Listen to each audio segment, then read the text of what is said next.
नमस्ते यतिराजाय विवेकानंदसूरय स्वचित्स्वरूपाय स्वामिने शास्त्रधारिणे.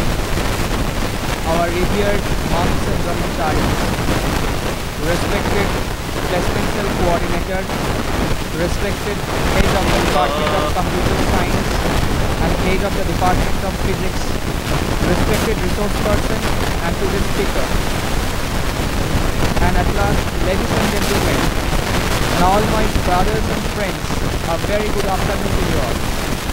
I am Abdul. Today, we are very pleased on behalf of Ramakrishna Mission Vidya Mandira Parivar that has clubbed all of us for the extraordinary seminar titled Cosmic Consciousness. Today, we are lucky enough to be able to listen to us, none other than Mr. Devi Prasad Duwal, former director of the Institute of Fundamental Research, who is going to throw light on cosmology. Cosmology is a branch of physics, astronomy and metaphysics that studies the universe, nature, origin, structure and space-time relationships. The cosmological principle states that on a large scale, the universe is both homogeneous and isotropic. Some of the major theories of cosmology include the Big Bang theory, the steady-state theory, inflation, dark matter and dark energy models, etc. According to the customs and traditions of Ramakrishna Math and Ramakrishna Mission, we generally begin all our workshops and seminars with the chanting of sacred Vedic mantra.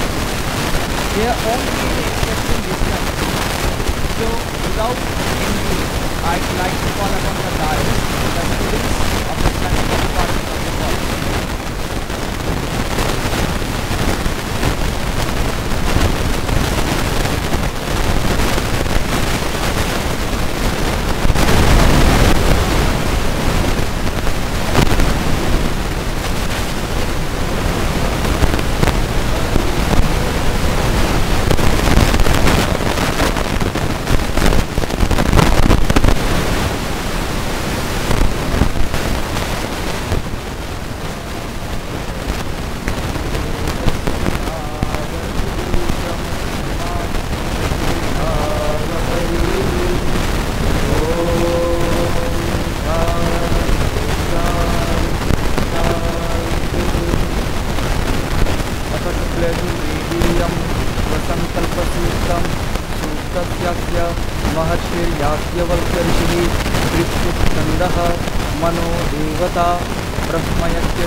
संकल्पमस्तु येन कर्माण्यपसो मणिक्षीणो यज्ञे कृण्वन् दिव्यदते कुधीराः जदपूर्वं जक्षमन्तः प्रजानां तन्मे मनः शिवसङ्कल्पमस्तु यत्प्रज्ञानमुतचेतो धृतिश्च ज्योतिरन्तरं मृतं प्रजासु यस्मान्नरिते किञ्चन कर्म क्रियते तन्मे मनः शिवसङ्कल्पमस्तु येनेदं भूतं भुवनं भविष्यत्परिगृहीतममृते न सर्वं येन दक्षस्तायते सप्तहोता तन्मे मनः शिवसङ्कल्पमस्तु यस्मिन् ऋचः सामजो गुम्फि यस्मिन् प्रतिष्ठिता रतनाभा विवाराः यस्मिंश्चित्तगुं सर्वमोदं प्रजानां तन्मे मनः शिवसङ्कल्पमस्तु सुखारतिरश्वा निवजन्मनुख्यान्ये नीयते धीषु भिर्वा जिन एव हृत्प्रदृष्टन् यदजिरञ्जविष्ठन् तन्मे मनः शिवसङ्कल्पमस्तु हरिः ॐ पूर्णमदः पूर्णमिदं पूर्णात् पूर्णमुदच्यते पूर्णस्य पूर्णमादाय पूर्णमेवावशिष्यते ॐ शान्ति शान्ति शान्तिः हरिः ॐ तत्सत् श्रीरामकृष्णार्पणमस्तु।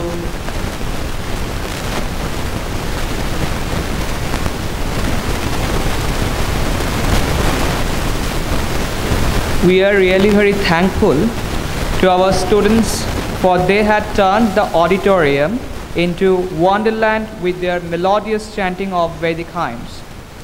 Now it's time for felicitation. I'd like to request Dr. Bhavesh Rai sir, Head Department of Physics of our college, to kindly felicitate Mr. Devi Prasad Duwari.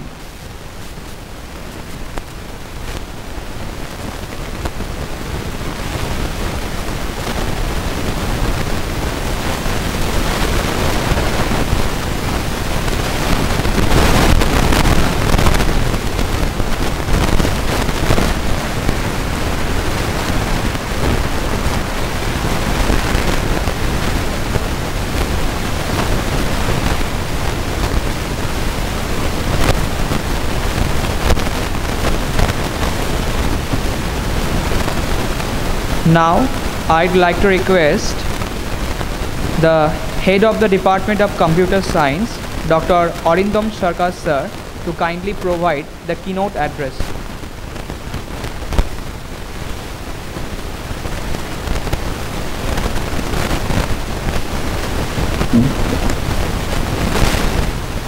Ladies and gentlemen, esteemed faculty member, respected guests, and my dear students, a very good afternoon to all of you. First of all, I want to say that it is with great pleasure and anticipation that I stand before you today to extend a warm welcome to the seminar on cosmic consciousness by the distinguished speaker, Dr. Devi Prasad Duwari, former director of the MP Birla Institute of Fundamental Research, Kolkata. This enlightening event has been organized with utmost enthusiasm and dedication by the Placement and Career Counseling Cell of Ramakrishna Mission Vidya Mandira, Belur Math. In our quest for knowledge and understanding, the exploration of the cosmos and the mysteries it holds has always fascinated humanity. Today, we are honored to have Dr. Duwari, a renowned expert in the field of astronomy, share his insight and wisdom with us. Dr. Duwari's contribution to the field are not only commendable, but also serve as a source of inspiration for aspiring minds. As we delve into the realms of cosmic consciousness, we embark on a journey that transcends the boundary of our immediate surroundings, encouraging us to contemplate the vastness of the universe and our place within it. Dr. Duwari's wealth of knowledge and experience promises to unravel the complexities of cosmic phenomena, providing us with a deeper understanding of the interconnectedness to all existence. I would like to express our sincere gratitude to Dr. Duwari for gracing us with his presence and for generously sharing his expertise. We are confident that this seminar will not only broaden our horizon, but also ignite a spark of curiosity and exploration within each one of us. Thank you.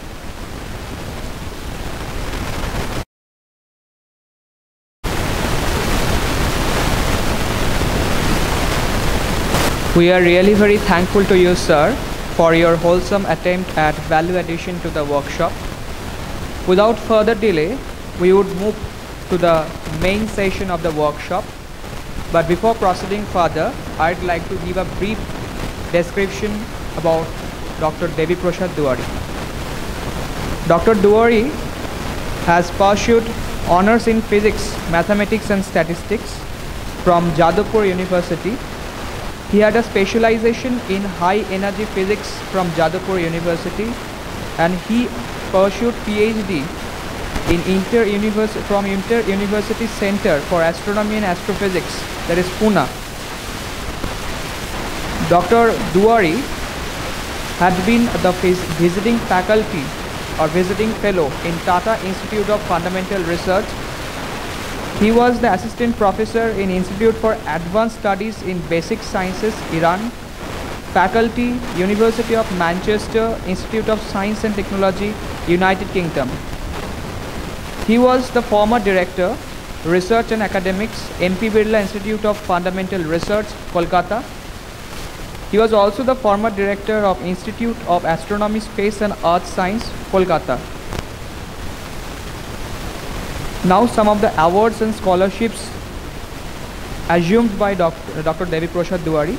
These are National Merit Certificate of Government of India, National Scholarship of Government of India, Senior Research Fellowship of CSIR, Best Thesis Award of the Astronomical Society of India 1993-94, Gopal Chandra Bhattacharya Memorial Award in 2008 for Science Popularization in West Bengal, Ila Chandra Memorial Prize, Bongio Vigyan Parishad, Atulya Ghosh Memorial Award 2016, Ravindra Puraskar, Government of West Bengal in 2019 for Literary Achievement in Science, DSc Honoris Causa, SOA University, Odisha 2019, Academic Leadership Award 2021 from Kolkata, Swami Vivekananda Excellence Award 2023, IBRF, Kolkata.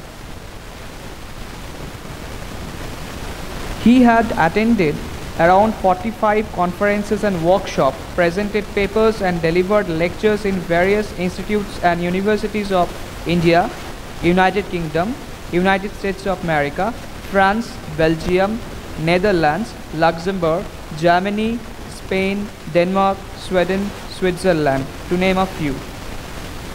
He has delivered around 1,650 lectures, 110 webinars, both technical and popular, at different schools, colleges, universities, and science workshops.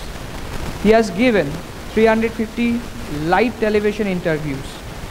Some of the books written by him are Mahakasher Sahoj Path, Cosmic Primer, and the Government of West Bengal Physics textbook, Cosmic Concepts of Challenges in Preparation, India's Space Odyssey.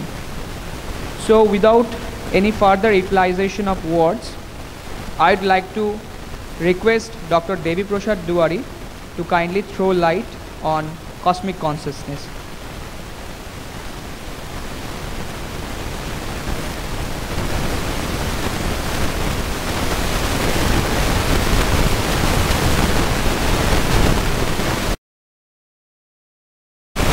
It's really a pleasure to be here today, invited by Ramakrishna Mission Vidya Mandir to deliver a lecture.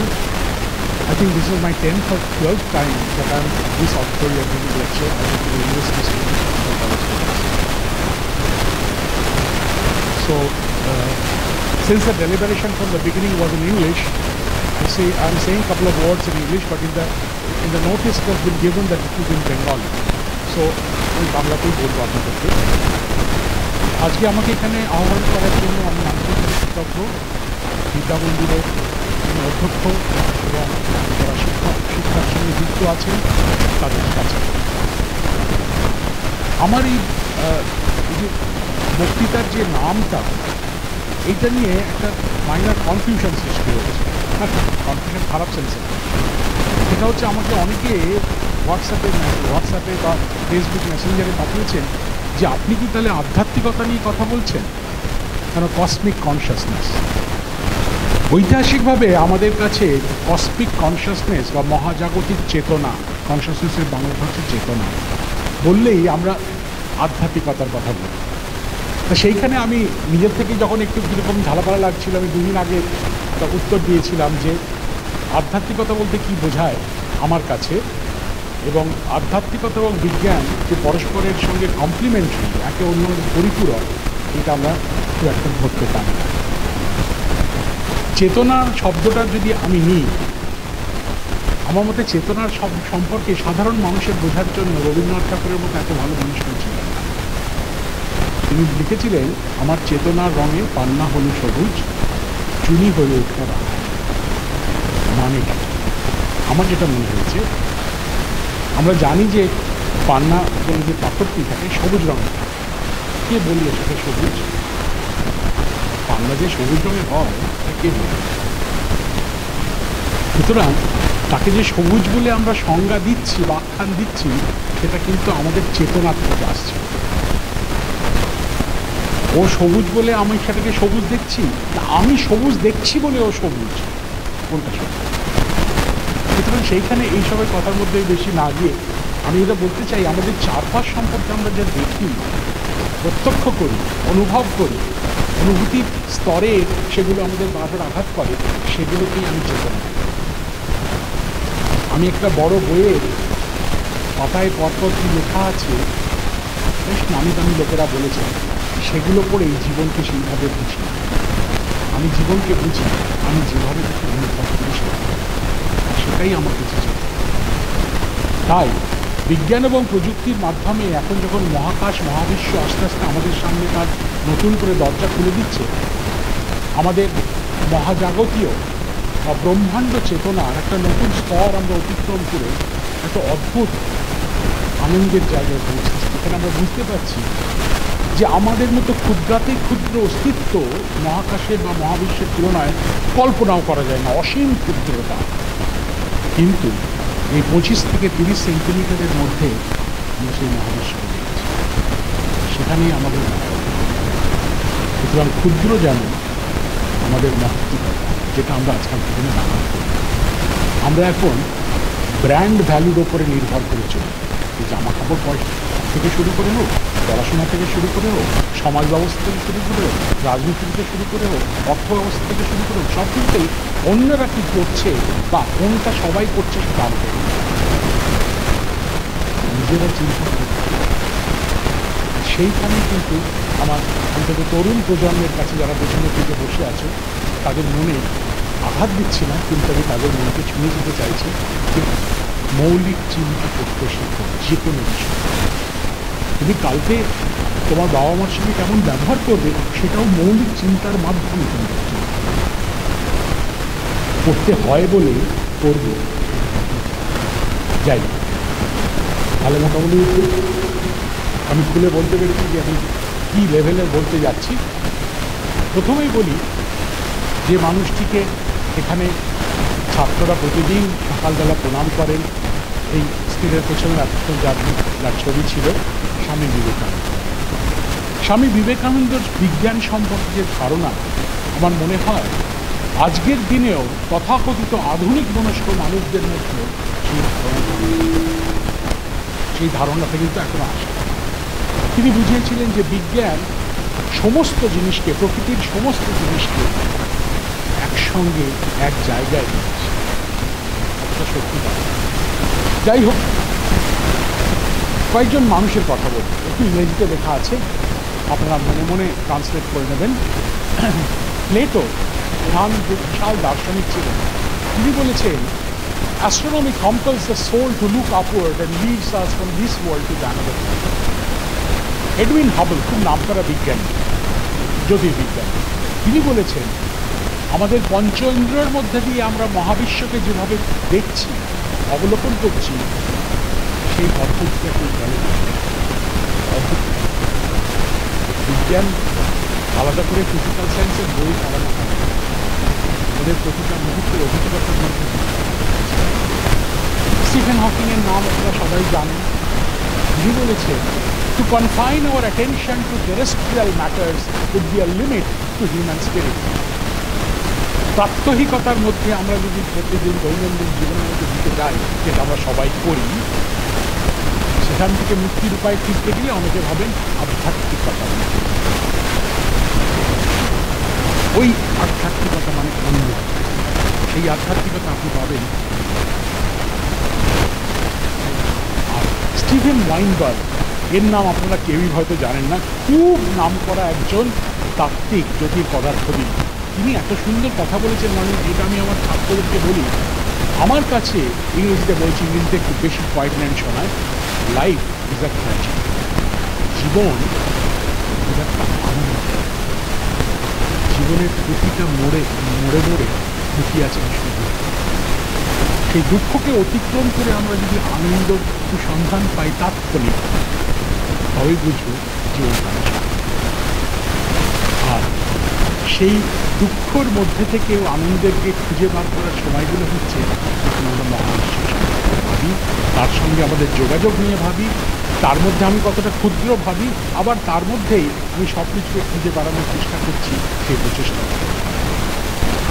যেটা সকালবেলা ঘুম থেকে উঠে সকালের খাওয়া খেয়ে, তারপরে office বা স্কুলে বা কলেজে গিয়ে আবার সন্ধ্যেবেলা ফিরে এসে রাত্রে খাওয়া খেয়ে আবার টিভি দেখে শুয়ে পড়ার মধ্যে।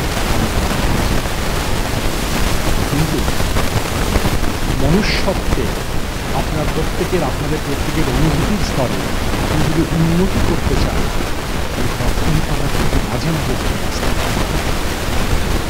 সেই বেরিয়ে আসাটার ফলে হয় কি, আমরা কীরকম ভাবি জানেন, যদি কোনো খুব সত্যি করে কোথাও যাই, মন্দিরে যাই, কোনো ফটোগ্রাফের সামনে দাঁড়াই বা আলোচনা করি, করে না আমরা আত্মতুষ্টি বুঝছো, ওই মন্দিরে পুজো করলাম, প্রত্যেক আত্মতুষ্টির কোনো জায়গা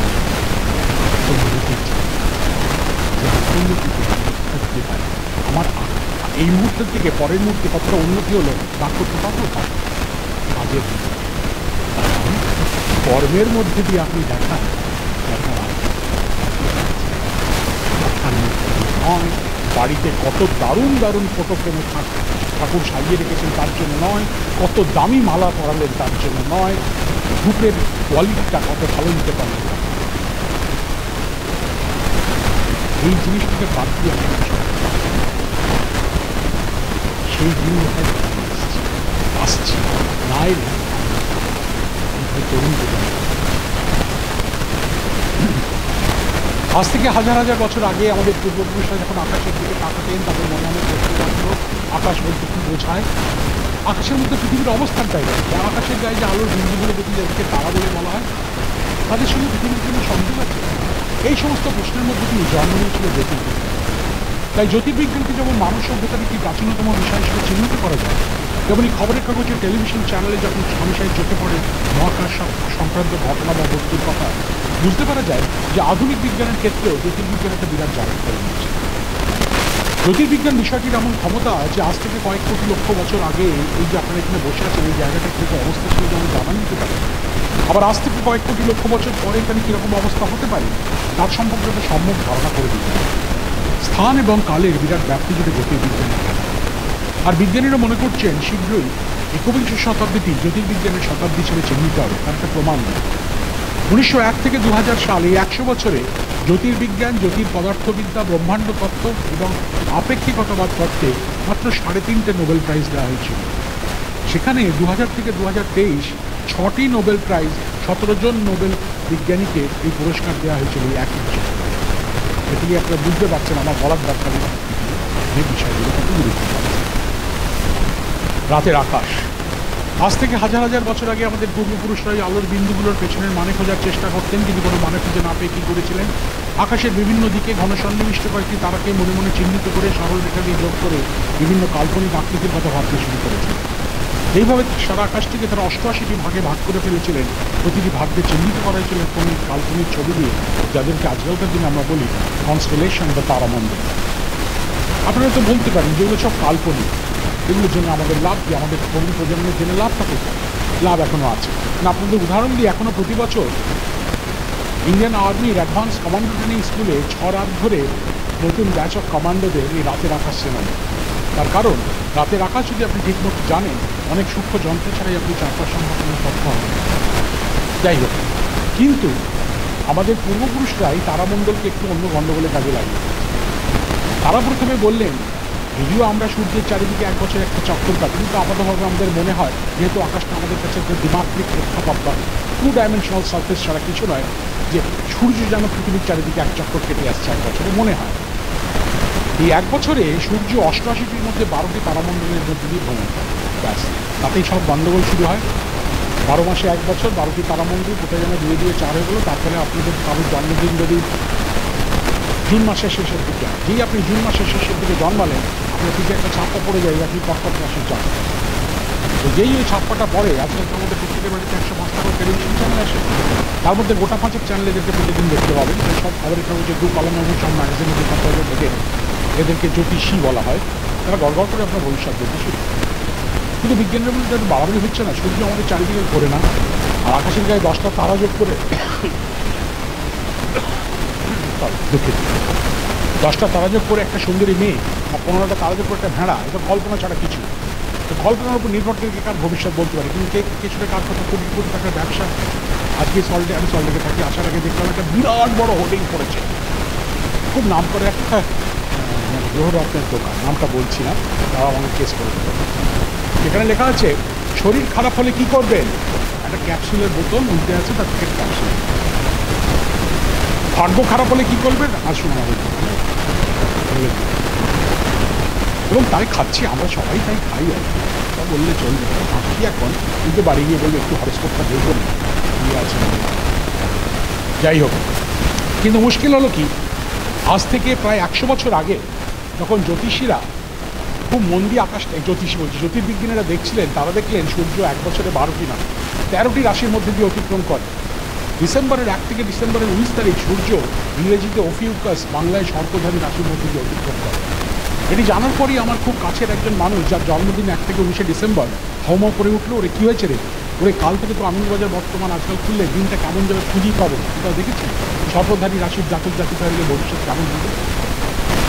তাহলে বুঝে দেখুন কি প্রচণ্ড বড় একটা মানুষ ঠকানোর ভাওতা, ক্রিমিনাল অ্যাক্ট অফ চিটিং আমাদের সমাজে চলে এই জ্যোতিষশাস্ত্র।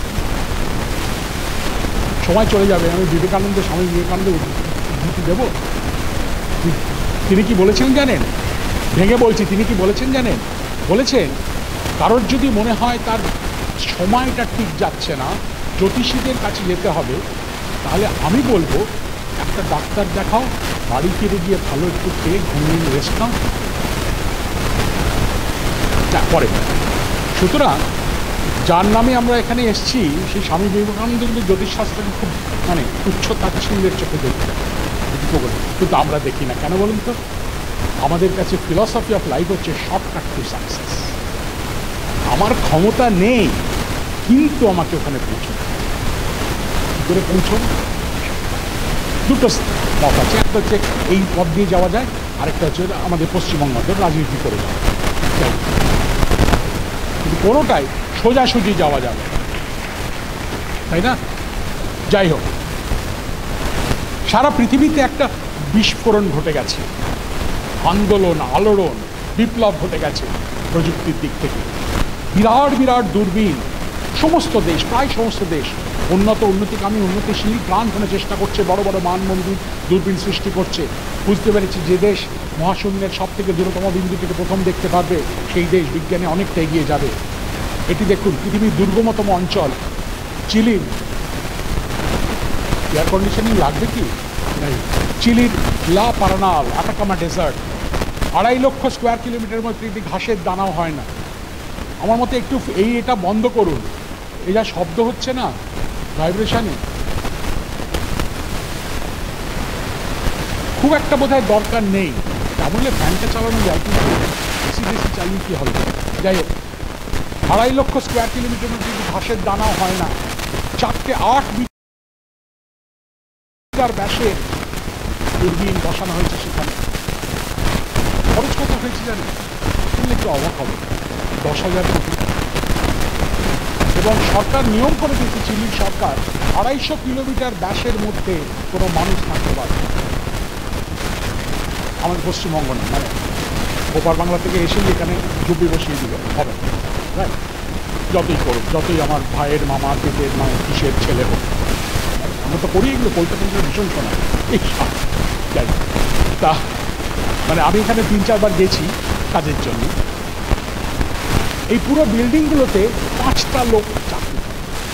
আবার আমাদের দেশের মতো 4 জনের বসার জায়গায় 20 জন চাকরি করছে, কিন্তু সবাইকে চাকরি দিতে তা নেই। এবং রাত্রিবেলা যখন কাজ করি তখন তো দূরবীনে চোখ রাখে না, এত বড় বিল্ডিং এরকম, মানে প্রায় অর্ধেকটা ঘর যেরকম পরপর কম্পিউটার কনসোল, প্রায় 32টা-33টা কম্পিউটার কনসোল, সেগুলোকে আপনি একা অপারেট করছেন। আপনাকে পড়ে আসতে হবে কী করতে হবে। একটা লাল বোতাম লাগানো আছে, যেখানে কিছু লেখা। পরের দিন সকালে আমি প্রথমবার যখন গেছি, আমি ব্যক্তিকে জিজ্ঞেস করলাম, মেনটেন্যান্স ইঞ্জিনিয়ার, আচ্ছা এই লাল বোতামটা কি? সে বললো, হো আমি তাড়াতাড়ি বলতে ভুলেছি তোমাকে, ওটা ইমার্জেন্সি বাটন। আমি ইমার্জেন্সি বাটন মানে? বললো তোমার রাত্রিবেলা যদি হার্ট অ্যাটাক হয় না, তো বোতামটা মানে কী হবে তাতে? না, 250 কিলোমিটার দূরে ডাক্তার থাকে, হেলিকপ্টারে করে এসে তোমাকে। পড়াশোনা করা খুব একটা সোজা জিনিস।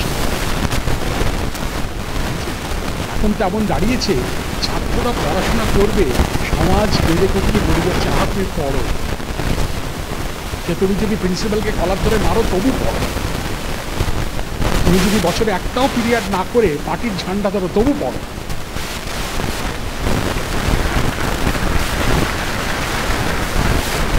সুতরাং পড়াশোনা একটু শক্ত জিনিস। যাই হোক, হাওয়াইয়ান দ্বীপপুঞ্জের একটা ছোট দ্বীপ, মানে আমি জানি না এরপরে এখান থেকে বেরিয়ে বেলুড়ের রাস্তায় আমি 5 টাকা খাবো কিনা, কিন্তু বলছি হাওয়াইয়ান দ্বীপপুঞ্জের একটা ছোট দ্বীপ, তার নাম মনাকিয়া।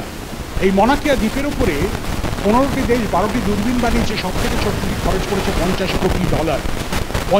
মনে মনে আপনি আজকে বোধ হয় 83 দ্বিগুণ করে, $50 কোটি।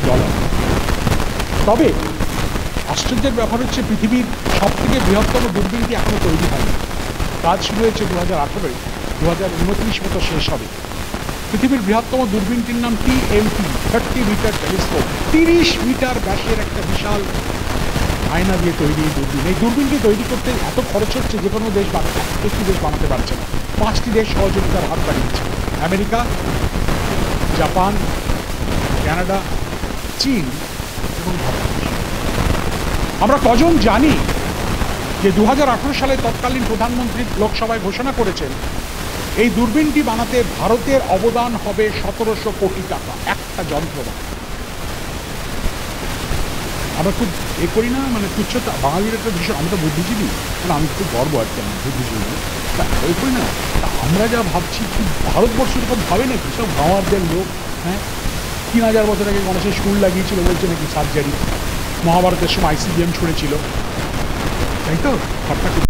ওই একই সরকার TMT বানাতে 1700 কোটি টাকা দিয়েছেন। আপনারা কজন জানেন যে 2018 সালে লোকসভায় ঘোষিত হয়েছে আগামী 10 বছরের 18 থেকে 28-এর মধ্যে ভারত 7টি মেগা সায়েন্স প্রজেক্ট করবে। 7টি। টোটাল বাজেট কত ধরা হয়েছে জানেন? মানে সেটা বরাদ্দ হয়ে গেছে 22,500 কোটি টাকা। হ্যাঁ, ওই ভারতবর্ষ যাকে নিয়ে তুচ্ছতাচ্ছিল্য করতে, এটা মুচকি হাসতে আমাদের দ্বিধা হয় না। মজার ব্যাপার হচ্ছে, সেই 7টির মধ্যে 6টি হচ্ছে জ্যোতির্বিজ্ঞান নিয়ে।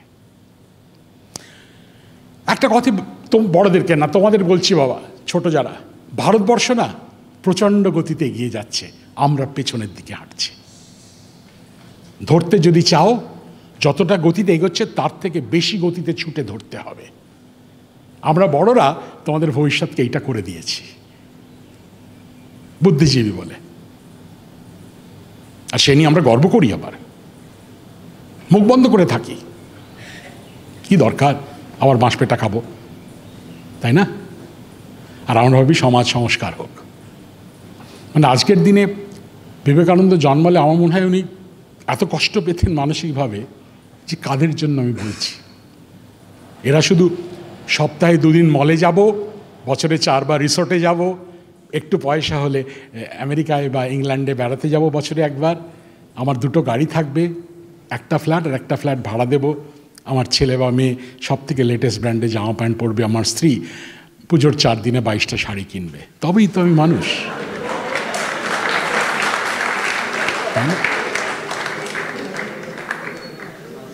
আমি যদি ভুল বলি, গাঁটটা মারার আগে আমাকে বলবেন কোথায় ভুল বলছি, তারপরে গাঁটটা মারবেন, রাইট? যাই হোক, চাঁদ সূর্য পৃথিবী বলবেন দূর, এগুলো তখন LKG 1-2-তে পড়ানো হয়, নতুন করে কি বলছেন? আচ্ছা, আপনাদেরকে প্রশ্ন জিজ্ঞেস করছি, বড়দেরকে। মনে করুন আপনি বাড়ি কচি কাছে জিজ্ঞেস করলো যে বাবা মা, জ্যাঠা, কাকা, মামা, যাই হোক, আজকে স্কুলে পড়ালো পৃথিবী সূর্যের চারিদিকে ঘোরে। কি গতিতে ঘোরে বলো তো? কজন জানেন উত্তরটা? মুশকিলটা হচ্ছে এখানে, শাহরুখ খানের বাড়ির নাম সবাই জানেন আপনারা, তাই না? সেটা খুব দরকারি জীবনের ক্ষেত্রে। এটা জেনে কি লাভ হবে? আমার তো নিজের দিকে, আয়নার দিকে তাকি না, নিজের দিকে আমার ঘেন্না হয়। নিজের দিকে আমি বলতে সামগ্রিক আমিকে বলছি, যে কোথায় পৌঁছে গেছি আমরা। বলবেন কি জেনে আমার লাভ কি? শাহরুখ খানের বাড়ির নাম জেনেও আপনার লাভটা কি? আপনাকে থাকতে দেবে সেখানে? যাই হোক, 29.5 কিলোমিটার প্রতি সেকেন্ডে। ভাবুন তো, একটা গাড়ি বেরিয়েছে 1 সেকেন্ডে 30 কিলোমিটার যায়। মানে আমি সল্টলেক থাকি, রাফলি একই, এখান থেকে সল্টলেক চলে গেলাম 1 সেকেন্ডে। বলে দেখ হয় নাকি, কি বাজে কথা বলেন। ভুলে যাবেন না, আপনি আমি পৃথিবীর 790 কোটি মানুষ, কোটি কোটি প্রাণ, আমাদের বেঁচে থাকার প্রতিটা মুহূর্ত গড়ে 30 কিলোমিটার বেগে ছুটে চলেছি। যদিও আপনি ভাবছেন আমি ঘ্যাঁটে বসে আছি চুপচাপ, আমি হচ্ছে সোজা দাঁড়িয়ে আছি, ভাবলে অবাক লাগে। যে জিনিসটা আপনাদের কাছে বলবো, কসমিক কনসাসনেস, মহাজাগতিক চেতনার সব থেকে বিরাট অঙ্গ আমার কাছে। আমরা যে বেঁচে আছি এই মুহূর্তে যে আপনি শ্বাস প্রশ্বাস নিচ্ছেন, আপনি গত মুহূর্তে বেঁচে ছিলেন, আগামী মুহূর্তে বাঁচবেন, এই যে এক্সিস্টেন্সিয়াল রিয়ালিটি, এটা যখন গভীরভাবে ভাবেন না, জানবেন আমরা পৃথিবীতে হয়েছি, উদ্ভব হয়েছি, বিবর্তনের মাধ্যমে এখানে পৌঁছেছি, আর আজকে এখানে দাঁড়িয়ে আছি কয়েকটা পরপর ঘটে যাওয়া অ্যাক্সিডেন্টের ফলে, কোনো ওপরওয়ালার ফলে নয়। ওপরওয়ালা বলতে কিন্তু আমি ঠাকুর দেবতা বুঝিনি। ওপরওয়ালা বলতে ঠাকুর দেবতাকে যেমন কয়েকজন বিশ্বাস করেন, আবার তাদেরকে আমরা 12, 15, 14 ফুটের বড় বড় পোস্টারে দেখতে পাই রাস্তার পাশে, রাইট? কোনো ওপরওয়ালার জন্য নয়। আমরা বেঁচে আছি কয়েকটা অ্যাক্সিডেন্টের ফলে। প্রমাণ দিচ্ছি। প্রথম অ্যাক্সিডেন্ট, আপনারা সবাই জানেন পৃথিবী 23.5 ডিগ্রি হেলে সূর্যের চারিদিকে ঘোরে, আর ওই হেলে থাকে বলেই পৃথিবীতে ঋতু পরিবর্তন হয়। বলুন হয়তো হয়, কিন্তু আপনি কি জানেন পৃথিবীতে ঋতু পরিবর্তন না হলে কি হতো? পৃথিবীতে ঋতু পরিবর্তন না হলে পৃথিবীর মহাসাগরের বুকে কোনো জলের স্রোত জন্মাতো না। মহাসাগরের বুকে কোনো জলের স্রোত না জন্মালে আবহাওয়ামণ্ডলে কোনো বাতাসের স্রোত থাকতো না, আর আবহাওয়ামণ্ডলে বাতাসের স্রোত না থাকলে মেঘ একদিকে জন্মে অন্যদিকে পুঞ্জীভূত হয়ে বৃষ্টি হয়ে ঝরে পড়ে পৃথিবীকে সুজলা সুফলা করতে পারতো না। পৃথিবী জন্মের পরপরই একটি ধুধু মরুভূমিতে রূপান্তরিত হতো, সেখানে কোনোদিন কোনো প্রাণের স্পন্দন আসতো না। তাই আমি আপনি যে আছি না, ওই 23.5 ডিগ্রি হেলে আছে বলে। আপনাদের মিউচুয়াল ফান্ড LIC পলিসির জন্য নয়, 23.5 ডিগ্রি হেলে আছে বলে। দ্বিতীয় অ্যাক্সিডেন্ট, জোয়ার ভাটা। প্রথমেই তো প্রশ্ন করি জোয়ার ভাটা কেন হয়? সবাই বলে দূর, এই রাস্তা রিক্সাওয়ালাটাও জানে, চাঁদ পৃথিবীর জলকে আকর্ষণ করছে, জোয়ার ভাটা হয়। কিন্তু যারা ক্লাস 11-এ নিউটনের অভিকর্ষের সূত্র পড়েছেন, Gm1m2/r², তারা যে সন্ধ্যেবেলা বাড়ি ফিরে একটু অঙ্ক কষে দেখতে পারেন যে সূর্য পৃথিবীকে চাঁদের থেকে 173 গুণ বেশি জোরে আকর্ষণ করে, যার জন্য পৃথিবী সূর্যের চারিদিকে ঘোরে। তাহলে কেন আমরা বলি চাঁদের আকর্ষণে? বলবেন দূরত্ব, m1m2/r² দূরত্বটা ধরা আছে ওর মধ্যে। এত মোটা মোটা বই পড়ে PhD হয়েছে, আমরা অনেকেই এখন মাথা চলকে কি বলুন, দাঁড়ান বলে গুগলটা দেখে নিই, তাই তো? এবার বুঝছেন কতটা অসার আমাদের শিক্ষা, রাইট? আমার ছেলে জয়েন্টে এবার 13th হয়েছে, বিশাল জায়গায় যাবে। কতটা অসার। আর আমার ছেলে 79,000 র্যাঙ্ক করেছে, ও ইঞ্জিনিয়ারিং পড়বে, কতটা অসার। রাইট, যাই হোক, জোয়ার বা ভাটা কিন্তু কোনো রকম বল বা ফোর্স নয়। প্রতি একক দৈর্ঘ্যে অনেকগুলি বলের প্রয়োগ ক্ষমতা বা ইংরেজিতে যাকে বলে ফোর্স ডেরিভেটিভ m1 m2/r³। আর সেই জন্যই যেহেতু চাঁদ 3,84,000 কিলোমিটার দূরে আর সূর্য 15 কোটি কিলোমিটার দূরে, চাঁদ জিতে যায়। কিন্তু অনেক সময় ছোটোবেলায় মাস্টারমশাইরা বলেননি সূর্যও কিন্তু পৃথিবীর জলকে আকর্ষণ করে। কতটা জানেন? চাঁদ যতটা করে তার 47%, খুব একটা কম নয়। যাই হোক, সূর্যগ্রহণ আমরা সবাই জানি কেন। একদিকে সূর্য, মধ্যিখানে চাঁদ, একদিকে পৃথিবী। সূর্যের আলো পড়ছে চাঁদের ওপর, চাঁদের ছায়া পড়ছে পৃথিবীর একটি ছোট্ট অঞ্চলের ওপর। সেই অঞ্চলের মানুষেরা সেই মুহূর্তে তাকিয়ে দেখছেন সূর্য অন্তরিত। এই ধরনের একটি সূর্যগ্রহণের সময় বিজ্ঞানীরা সূর্যকে এক নতুন অবতারে চিনতে পারলেন। দেখতে পেলেন সূর্যপৃষ্ঠ থেকে বেরিয়ে আসছে দুধ সাদা বিকিরণ, যা অন্য সময় চোখে পড়ে না। প্রশ্ন করে উত্তর পেয়ে হতবাক জানা গেল সূর্যপৃষ্ঠ থেকে প্রতি সেকেন্ডে গড়ে 16 লক্ষ টন আয়নিত কণা, চার্জ পার্টিকেল বেরিয়ে আসছে। এই আয়নিত কণাদের স্রোত যখন সূর্যের চৌম্বকীয় ক্ষেত্রের মধ্যে দিয়ে যায় তখন এই দুধ সাদা বিকিরণ হয়। এই আয়নিত কণাদের গড় গতিবেগ সেকেন্ডে 450 কিলোমিটার। 450 কিলোমিটার প্রতি সেকেন্ডের গতিবেগের ফলে এদের ভরবেগ বা ক্ষমতা এত বেশি, যে কোনো অণু বা পরমাণুর ওপর পড়লে মুহূর্তে ভেঙে চুরমার হয়ে যাবে। তার মানে আমি যদি আমার বক্তৃতা থামিয়ে এই মুহূর্তে বাইরে গিয়ে দাঁড়াই, সূর্যপৃষ্ঠ থেকে আয়নিত কণার স্রোত আমার শরীরে পড়া মাত্র মুহূর্তের মধ্যে আমার শরীর ভস্মীভূত হতে বাধ্য, আপনার শরীর ভস্মীভূত হতে বাধ্য, এই বাড়ি, এই যা আছে গাছপালা ভস্মীভূত হতে বাধ্য। বেঁচে আছি কেন? আশপাশের কথায়। চাঁদ, চন্দ্রপৃষ্ঠ থেকে পৃথিবীর উদয় হচ্ছে, তার মানে চাঁদে কেউ নেমেছিল? হ্যাঁ, নেমেছিল। ওসব গল্প ইউটিউবের বললে তো হবে না যে চাঁদে কেউ যায়নি, ওই চাঁদে গেছে। চাঁদ ব্যাপারটা কি? বিজ্ঞানীদের মতে আজ থেকে 452 কোটি বছর আগে একটা বিরাট বড় পাথরের গোলা পৃথিবীর ওপর আঘাত করে। এত জোরে আঘাত করে পৃথিবীর উপরিভাগের প্রভূত পরিমাণে ধূলিকণা এবং বস্তু সকল মহাশূন্য উৎক্ষিপ্ত হয়ে একেবারে দূরে চলে যেতে পারেনি, কিন্তু বেশ কিছুটা দূরে গিয়ে কোটি কোটি বছর ধরে জমাট বেঁধে বেঁধে সৃষ্টি করেছে আমাদের চাঁদের জন্ম পৃথিবী থেকে। এটিকে বলা হয় কলিশন ইজেকশন থিওরি। আর এই ধাক্কার ফলে পৃথিবীর কি হয়েছিল জানেন? সারা জীবনের মতো 23.5 ডিগ্রি হেলে গেছিল, যার জন্য ঋতু পরিবর্তন, যার জন্য পৃথিবীতে জল। ভাবলে অবাক লাগে। স্থান এবং কালের ভ্রমণে বেরিয়ে পড়ি। বাড়াবাড়ি করছি না, এটা কাব্য করছি জানো না, তা না। সে 1905 খ্রিস্টাব্দে অ্যালবার্ট আইনস্টাইন অনেক তত্ত্ব দিয়েছিলেন। এই দুপুরবেলা লাঞ্চের পরে তত্ত্ব কথা বলবো না, কারোর হজম হবে না। কিন্তু তার ফল হিসাবে জানি যে আলো, যে কোনো আলো, এই আলোর একটা গতিবেগ আছে। আলোর গতিবেগ হচ্ছে সেকেন্ডে 3 লক্ষ কিলোমিটার। সূর্য থেকে পৃথিবীর দূরত্ব 15 কোটি, 3 লক্ষ কিলোমিটার প্রতি সেকেন্ড। আলোর গতিবেগ ভাগটা করলে ক্লাস 6 বা 7-এর মধ্যশিক্ষা পর্ষদের বইতে আবশ্যিক করে দিয়েছে, ভূগোলের বইতে লিখতে হবে। আমি কেন জানি না, জ্যোতির্বিজ্ঞানের সঙ্গে ভূগোলের কোনো সম্পর্ক নেই।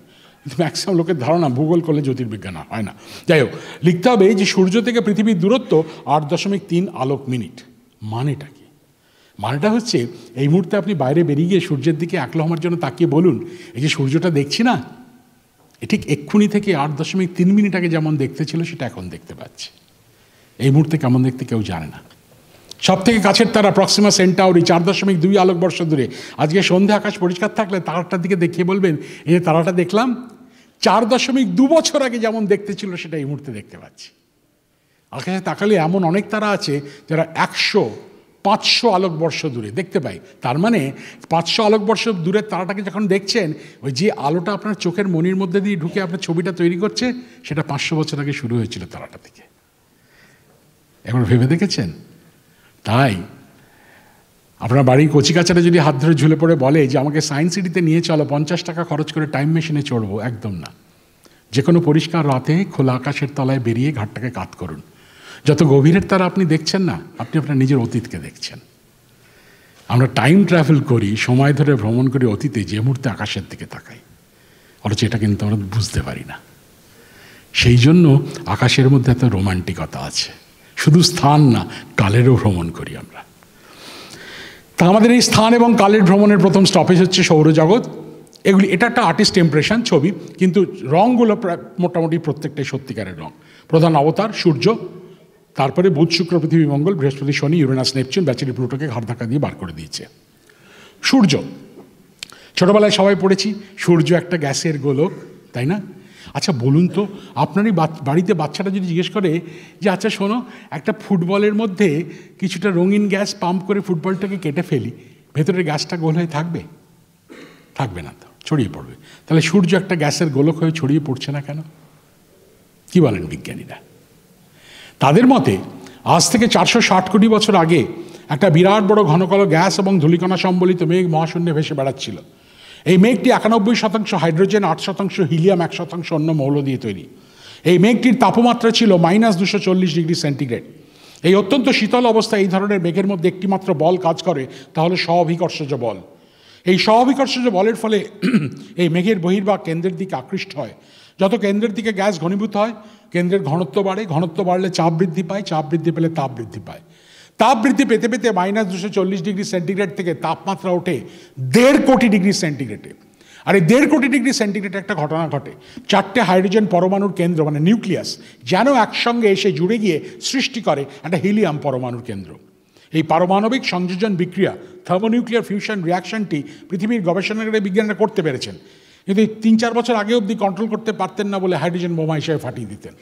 কিন্তু সূর্যের অভ্যন্তরে অতি সংযতভাবে যখন 4টে হাইড্রোজেন নিউক্লিয়াস একটি হিলিয়ামে পরিণত হয়, প্রভূত পরিমাণে শক্তি নির্গত হয়।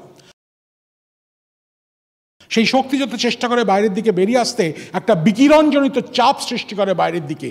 আর সেই বিকিরণজনিত চাপ যখন কেন্দ্রাভিমুখী চাপের সঙ্গে একেবারে সমান হয়ে কেটে কুটে শূন্য হয়ে যায়, তখনই সূর্য একটি গ্যাসের গোলক হয়ে আকাশে ছড়িয়ে না পড়ে কোটি কোটি বছর ধরে ঝুলে থাকে।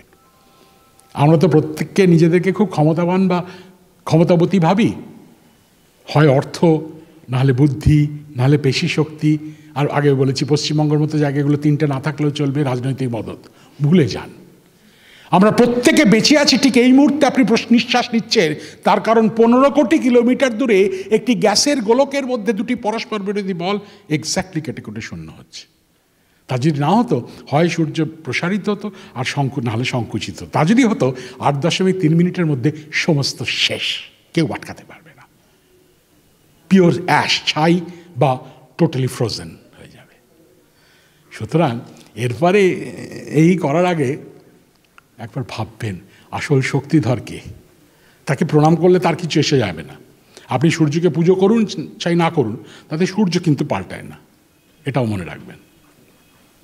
তাই যাই হোক, সেটা বলছি যে এই প্রাকৃতিক শক্তির কথা আমরা কোনোদিন ভাবি না, রাইট? আমরা ঢোল ঢাক পিটিয়ে 2250 কোটি টাকার ইউনেস্কো হেরিটেজ দুর্গাপুজো করি। পুজো করি না, ফেস্টিভ্যাল বা কার্নিভাল করি।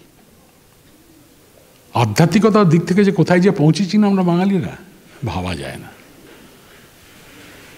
1 জানুয়ারি একটুখানি বেলুড়ে এলাম, একটুখানি রামকৃষ্ণের ছোঁয়া ছবি দেখলাম, কি পুণ্য যে করেছি না। তারপরে তো ভোগ খেলাম, ওফ, সেই পুণ্যতে আগামী 1 বছর যত কিছু খারাপ করে যেতে পারি, আবার যাব।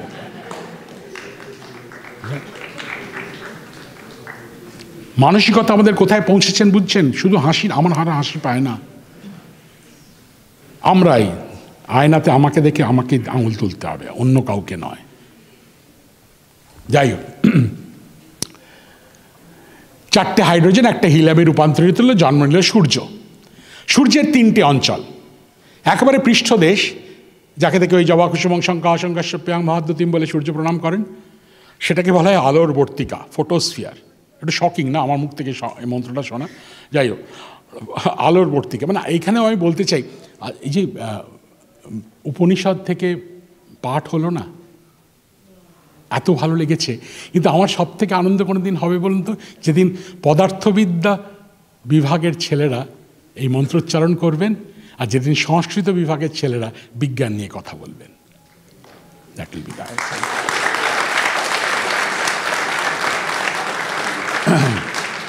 এই ক্লিশেড কনসেপ্ট ছাড়তে হবে। ও মন্ত্র না, দাঁড়াও, এই সংস্কৃত এসো, তোমরা মন্ত্র বলো।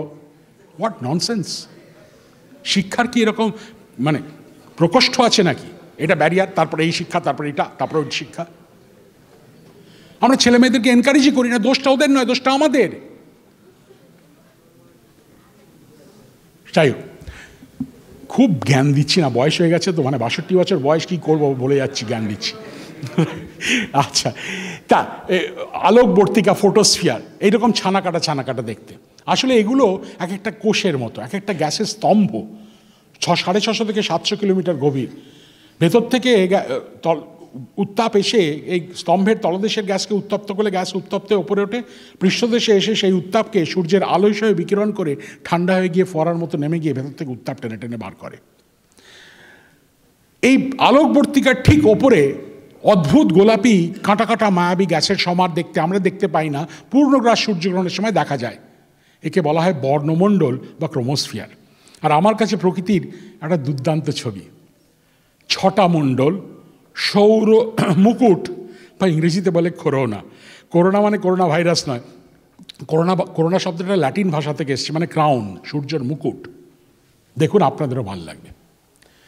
আপনারা কিন্তু চাঁদকে দেখছেন, চাঁদ সূর্যকে ঢেকে দিয়েছে, আর সেই সময় সূর্যের গা থেকে বেরিয়ে আসছে এই দুধসাদা বিকিরণ। অভূতপূর্ব ছবি। এবার বুঝছেন চেতনার উন্মেষ কিভাবে হয় মহাবিশ্ব সম্পর্কে, কেন কনসাসনেস কথাটা দিয়েছি। আচ্ছা, যাই হোক, সূর্য মাঝে মাঝে ক্ষেপে যায়। আচ্ছা, বাই দ্য ওয়ে, এই প্রত্যেকটা ছবি কিন্তু সত্যিকারের ছবি, বানানো নয়, ফটোশপ নয়, এবং ইন্টারনেটে পাবেন না। কেন, আমি নাসার অ্যাসোসিয়েট, সেই জন্য এই ছবিগুলোকে একাডেমিক পারপাসে দেখাতে পারি, কমার্শিয়াল পারপাসে ব্যবহার হবে না বলে ইন্টারনেটে দেয় না। সূর্যের গায়ে মাঝে মাঝে দেখা যায় কালো কালো ধাব্বা, সত্যিকারের ছবি দেখছেন। কখনো একটা, কখনো দল বেঁধে 20-25টা, এদেরকে বলা হয় সৌর কলঙ্ক। ব্যাপারটা কি? সূর্যের পৃষ্ঠদেশের তাপমাত্রা 5800 ডিগ্রি সেন্টিগ্রেড। ওই অত্যন্ত উত্তপ্ত তাপমাত্রায় কোনো গ্যাস গ্যাসীয় থাকতে পারে না, প্লাজমাতে রূপান্তরিত হয়। প্লাজমা টেলিভিশন, সেই প্লাজমার ধর্ম হলো কোথাও যদি কোনো চৌম্বকীয় ক্ষেত্র থাকে তার থেকে সে ছিটকে সরে আসে। সূর্যপৃষ্ঠে হঠাৎ হঠাৎ করে ছোটো ছোটো চৌম্বকীয় ক্ষেত্রের গঠন হয়। এটি প্লাজমার স্তম্ভ, সে যখন ভেতর থেকে উত্তাপ নিয়ে উঠছে, সে যদি অনুভব করে মাথার উপর একটা চৌম্বকীয় ক্ষেত্র সরাসরি বেরোয় না, আশেপাশ দিয়ে উত্তাপটা বার করে দেয়, ওই অঞ্চল দিয়ে কোনো উত্তাপ বেরোয় না বলে কালো রঙের দেখতে লাগে। এই ছবিটা 2012 সালে নেওয়া, মানে প্রায় 12 বছর আগে। কত খরচ হয়েছে জানেন? আমার কথা বিশ্বাস না হলে প্লিজ আপনাদের স্মার্টফোনে দেখে নিন। $120 কোটি একটা ছবি তুলতে। কেন? তার কারণ মাত্র গত 20-25 বছরে বিজ্ঞানীরা বুঝতে পেরেছেন সূর্য যে আমাদের বেঁচে থাকার জন্য শুধু শক্তি যোগাচ্ছে তাই নয়, আমাদের প্রত্যেকের সঙ্গে প্রতি মুহূর্ত, আমাদের বেঁচে থাকার প্রতি মুহূর্ত আন্তরিকভাবে আলাদা আলাদা করে বিক্রিয়া করে চলেছে। জ্যোতিষশাস্ত্রের বিক্রিয়া নয়, সত্যিকারের বিক্রিয়া। আপনি বলেন দূর, রাত্রিবেলা হয়ে গেলে কোথায় সূর্য? সূর্য তো উল্টো দিকে, আমায় কী করতে পারে? আপনি কি জানেন দিনের বেলা হোক রাত্রিবেলা হোক 24/7/365 সূর্যপৃষ্ঠ থেকে প্রতিনিয়ত বেরিয়ে আসছে প্রচণ্ড গতিবেগ সম্পন্ন কণা, আয়নিত না, ওই যাদের সাদা রং তারা না, গতিবেগ সম্পন্ন কণা। এদের গতি এত বেশি, মনে করুন রাত্রিবেলা আপনি দাঁড়িয়ে আছেন, আকাশে চাঁদ, ওদিকে সূর্য থেকে বেরিয়ে পৃথিবীর অপৃষ্ঠে পড়লো, এত জোরে ছুটছে পুরো পৃথিবীটাকে ফুঁড়ে, আমাকে ফুঁড়ে মহাশূন্যে চলে গেল। আর এখন এই যে দাঁড়িয়ে আছি, সূর্য থেকে আসছে, বাড়িটার ওপর পড়ছে, বাড়িটাকে ফুঁড়ে, আমার শরীর ফুঁড়ে, মাটি ফুঁড়ে পৃথিবীর ওদিক দিয়ে বেরিয়ে যাচ্ছে। প্রমাণিত। কতগুলো কণা জানেন আপনার আমার শরীরের মধ্যে দিয়ে যায় গড়ে? সেকেন্ডে 2-এর পিঠে 14টা শূন্য ততগুলো কণা। এদেরকে বলা হয় নিউট্রিনো। দেখে নিন আপনি, আমার কথা বিশ্বাস না হলে। সূর্য কিভাবে যে আমাদের সঙ্গে প্রতিনিয়ত বিক্রিয়া করে চলেছে না, কল্পনাও করতে পারবেন না। রাইট? সেই জন্য সূর্যকে যাতে ভালো করে জানা যায়, প্রাণপণে চেষ্টা চলছে। সূর্য একটা মসৃণ জিনিস নয়, বিরাট বড় বড় বিস্ফোরণ করছে সূর্যপৃষ্ঠে। হাজার হাজার টন গ্যাস সূর্যপৃষ্ঠ থেকে ছিটকে লাফিয়ে উঠে 25 থেকে 30 হাজার কিলোমিটার উচ্চতায় গিয়ে আবার আছড়ে পড়ছে। কখনো কখনো এত জোরে উৎক্ষিপ্ত হচ্ছে সৌর পৃষ্ঠ থেকে বিচ্ছিন্ন হয়ে সৌর জগতের উপর দিয়ে ঝড়ের মতো বয়ে যাচ্ছে। সত্যিকারের ছবি দেখবেন, এই ছবিটাও আপনারা ইন্টারনেটে দেখতে পাবেন না, 2016 সালে তোলা। সূর্যপৃষ্ঠ থেকে গ্যাস উঠে পড়ছে। এই গর্তটা কত বড় জানেন? 3টে পৃথিবী পাশাপাশি ঢুকে যাবে এর মধ্যে। এই হচ্ছে সূর্য। রাইট? এবার বলুন, 12 ফিটের ওই ছবিগুলোকে আপনারা বেশি সম্মান দেন না সূর্যকে বেশি সম্মান দেন? মুশকিল, তাই না? পুরো ভুলভাল চলছে আর কি। যাই হোক, এই ছবিটা 3 মাস আগে নেওয়া। এই উচ্চতাটা কত জানেন? 36,000 কিলোমিটার। মানে পৃথিবীর ব্যাস হচ্ছে 12,000, 3টে পৃথিবী ওর মধ্যে, ওইটার যদি ভয় পুরো ছাই, মানে ভাবারও সময় দেবে না, পুরো ছাই হয়ে যাবে। তাই এই হচ্ছে আমাদের ব্রহ্মাণ্ড চেতনার অংশ। রাইট? আর যে বললাম এই আয়নিতকরণের স্রোত আপনার আমার সবার উপরে পড়লে মুহূর্তের মধ্যে আমরা নাকি ধ্বংস হয়ে যাবো, বশীভূত হবো, পুফ বাষ্পীভূত হয়ে যাব, বেঁচে আছি কেন? আবার অ্যাক্সিডেন্টের ফলে পৃথিবী নিজে একটা বার চুম্বকের মতো ব্যবহার করে, তার চারিদিকে কমলালেবুর খোসার মতো এমন একটা অদৃশ্য চৌম্বকীয় বর্ম সৃষ্টি হয়েছে। এই আয়নিতকণার স্রোত এই বর্মে ধাক্কাকে ভেতরে ঢুকতে না পেরে ওপর দিয়ে পিছলে চলে যায়, আর আমরা ভাবি কীরকম রাজারানীর মতো বেঁচে আছে দেখো। কিন্তু এরকম এই চৌম্বকীয় একটা বার চুম্বকের উত্তর এবং দক্ষিণ চৌম্বকীয় মেরুতে একটা গর্ত থাকে। এই আয়নিতকণার স্রোত সেই গর্ত দিয়ে পৃথিবীর আবহাওয়ামণ্ডলে প্রবেশ করে, মাটিতে পড়ে আপনাকে আমাকে শেষ করার আগে আবহাওয়ামণ্ডলে বাতাসের কণিকার সঙ্গে বিক্রিয়া করে দপ করে জ্বলিয়ে দেয় বাতাসকে, আর আমরা কি দেখি? মেরুজ্যোতি, অরোরা বোরিয়ালিস, অরোরা অস্ট্রালিস। ইউটিউবের জমানায় আমরা সবাই দেখেছি, মানে আমার খুব ভাগ্য, আমি 2-3 বার দেখতে পেয়েছি। কিন্তু 5-6 মাস আগে আমার এক বিজ্ঞানী বন্ধু, মহিলা, ওই আর্কটিক সার্কেলে কাজ করেন, গবেষণা করেন, একটা ছবি পাঠিয়েছে ফিনল্যান্ড থেকে, মানে বরফের চাদরে আকাশের রং প্রতিফলিত হচ্ছে আর আকাশের গায়ে অরোরা বোরিয়ালিস, অভূতপূর্ব, রাইট? এবার বলুন এই ছবিটার সঙ্গে আমাদের বিখ্যাত জনপ্রিয় সিনেমার আর্টিস্টদের কীরকম তুলনা করবেন ছবি? তাদের ছবি আপনি বেশি দেখেন, তাই না? এদের ছবি আমরা দেখি না, ভাবলে অবাক লাগে। যাই হোক, সৌরজগৎ সৃষ্টি হলো কীভাবে? বিজ্ঞানীদের মতে আজ থেকে 460 কোটি বছর আগে, যখন ওই গ্যাস এবং ধূলিকণার চাকতির মধ্যে জন্ম নিচ্ছিল সূর্য, তার বহিরাঞ্চলে যেখানে তাপমাত্রা কম, গ্যাস এবং ধূলিকণা জমাট বেঁধে বেঁধে প্রথমে অত্যন্ত উত্তপ্ত গোলাকার বস্তু সৃষ্টি করে। কোটি কোটি বছর ধরে তাদের উত্তাপ বিকৃত হতে হতে অন্তত প্রথম 4টে বুধ, শুক্র, পৃথিবী, মঙ্গল এদের প্রস্তুরীভূত শক্ত হয়ে যায়, পাথুরে হয়। আর বৃহস্পতি, শনি, ইউরেনাস আর নেপচুন মূলত গ্যাস দিয়ে তৈরি। এখন ক্লাস 7-8 বইতে এটা লেখা থাকে, সব ছাত্ররা দূরে দূরে পড়ে। বৃহস্পতি, শনি, ইউরেনাস, নেপচুন গ্যাস দিয়ে তৈরি। আর তাদের বাবা মারা বলে, ঠিক পড়ছিস তো, পরীক্ষা হলে 1-1 পেতে হবে কিন্তু। আচ্ছা বলুন তো, বিশ্বাস করেন তো তাহলে? পাড়ার মোড়ে শনি ঠাকুরের মূর্তিটা করতে পেয়েছেন, গ্যাস দিয়ে তৈরি। তো ছেলে না মেয়ে বলতে পারবেন? এবার বুঝছেন, বিজ্ঞান মানুষকে হওয়া একটু শক্ত ব্যাপার, অত সহজে হওয়া যায় না। আমি এটাও বিশ্বাস করব, ওটাও বিশ্বাস করব, এই ওটাতে হাত দেবেন না, ধর্ম না, ছি। একটা খ্রিস্টান একজন মুসলিম, তার কাছে কিন্তু এটা শনিগ্রহ একটা গ্যাসের গোলক, আমার কাছে শনিগ্রহ গোফটপ আছে, একটা রং আছে। খারাপ ভাববেন না, শুধু ভাববেন আমরা নিজেদের সঙ্গে অতি চালাকি করে চলি প্রতি মুহূর্ত। ছেলেকে যখন পড়াবো তখন বলবো, বাবা মন দিয়ে পড়ো, গ্যাসের গোলক, হ্যাঁ, আর তারপরে পুজোটা দিয়ে আসি। কাকে ঠকালেন? পুজোটাকে ঠকালেন না ছেলের পড়ানোটাকে ঠকালেন? এইসব প্রশ্ন করলে না কিন্তু ঘাড়ের কাছে সুশুরি লাগে, দাঁত এসব ছাত্র, তাই না? তোমাদের ছোটদেরকে বলছি, বাবা, তরুণ প্রজন্মকে, তোমরা বড় হচ্ছে এক নতুন জগতে। এই পুরনো জগতের ছবি তোমাদের মধ্যে যখন তুলে দিয়ে না আমরা বাবা মারা, চেঁচামেচি করতে হবে না, তাকে সন্তর্পণে সরিয়ে রেখে যেটা সত্য সেদিকে এগো। এগুলি প্রত্যেকটি গ্রহের সত্যিকারের রং। মানে আজকে আমার লেকচারে ছাত্ররা ছাড়া অন্য যারা এসছেন আর জীবনে আমার মুখদর্শন করবেন না। আমি কারোর মুখ দেখছি তো, মানে কঠিন থেকে কঠিন, কি আর কি মারছেন নাকি, বসে দাঁড়িয়ে বলতে দেওয়া হয়েছে বলে যা খুশি বলবেন, ভুল প্রমাণ করুন তারপরে বলবেন, রাইট? তো যাই হোক, এই গ্রহ হলো প্রত্যেকটি সত্যিকারের রং। প্রথমে বুধ, তারপরে শুক্র। শুক্র গ্রহের পৃষ্ঠদেশ দেখা যায় না, ঘন মেঘ দিয়ে আচ্ছাদিত, মেঘ তৈরি কনসেন্ট্রেটেড সালফিউরিক অ্যাসিড ভেপার দিয়ে। শুক্র গ্রহের বৃষ্টি হলে জলের ফোঁটা না পড়ে সালফিউরিক অ্যাসিডের ফোঁটা পড়ে।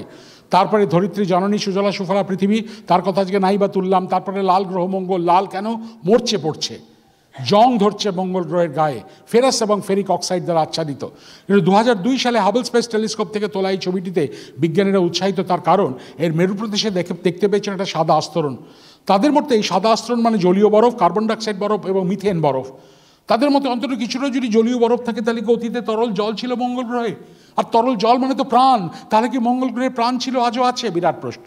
তারপরে বৃহস্পতি পৃথিবীর থেকে 319 গুণ ভারী, সূর্যকে প্রদক্ষিণ করতে সময় নেয় 11.86 বছর, অথচ নিজের চারদিকে পাক দেয় মাত্র 10 ঘন্টা একবার। ওই তীব্র ঘূর্ণনের ফলে আবহাওয়ামণ্ডলের মেঘদের টেনে টেনে ওরকম ইলাস্টিক বেল্টের মতো তৈরি করেছে। তারপরে সবথেকে সুন্দর বা সুন্দরীতম গ্রহ শনি গ্রহ, অদ্ভুত সুন্দর বলয়টি 29.4 বছরে সূর্যকে প্রদক্ষিণ করে, 146টা চাঁদ আছে। তারপরে নেপচুন বলয় আছে, ইউরেনাস এই ইউরেনাস বলে আছে নেপচুন নীল রঙের দেখতে, মিথেনের ভেপার দিয়ে আচ্ছাদিত। মঙ্গল গ্রহ মোটামুটি গত 30 বছরে প্রতি 3-4 মাস খবরের কাগজে অন্তর মঙ্গলে এটা মঙ্গলে সেটা। অনেকের প্রশ্ন কী হয়েছে, ভারতবর্ষ করছে সব হুজুকে যত সব। কেন করছে জানেন? এটা ইন্টারনেটে পাবেন না, কোনো বিজ্ঞানী আপনাদের বলবে না কেন, আতঙ্কের সৃষ্টি হবে, তো জেল হয়ে যাবে।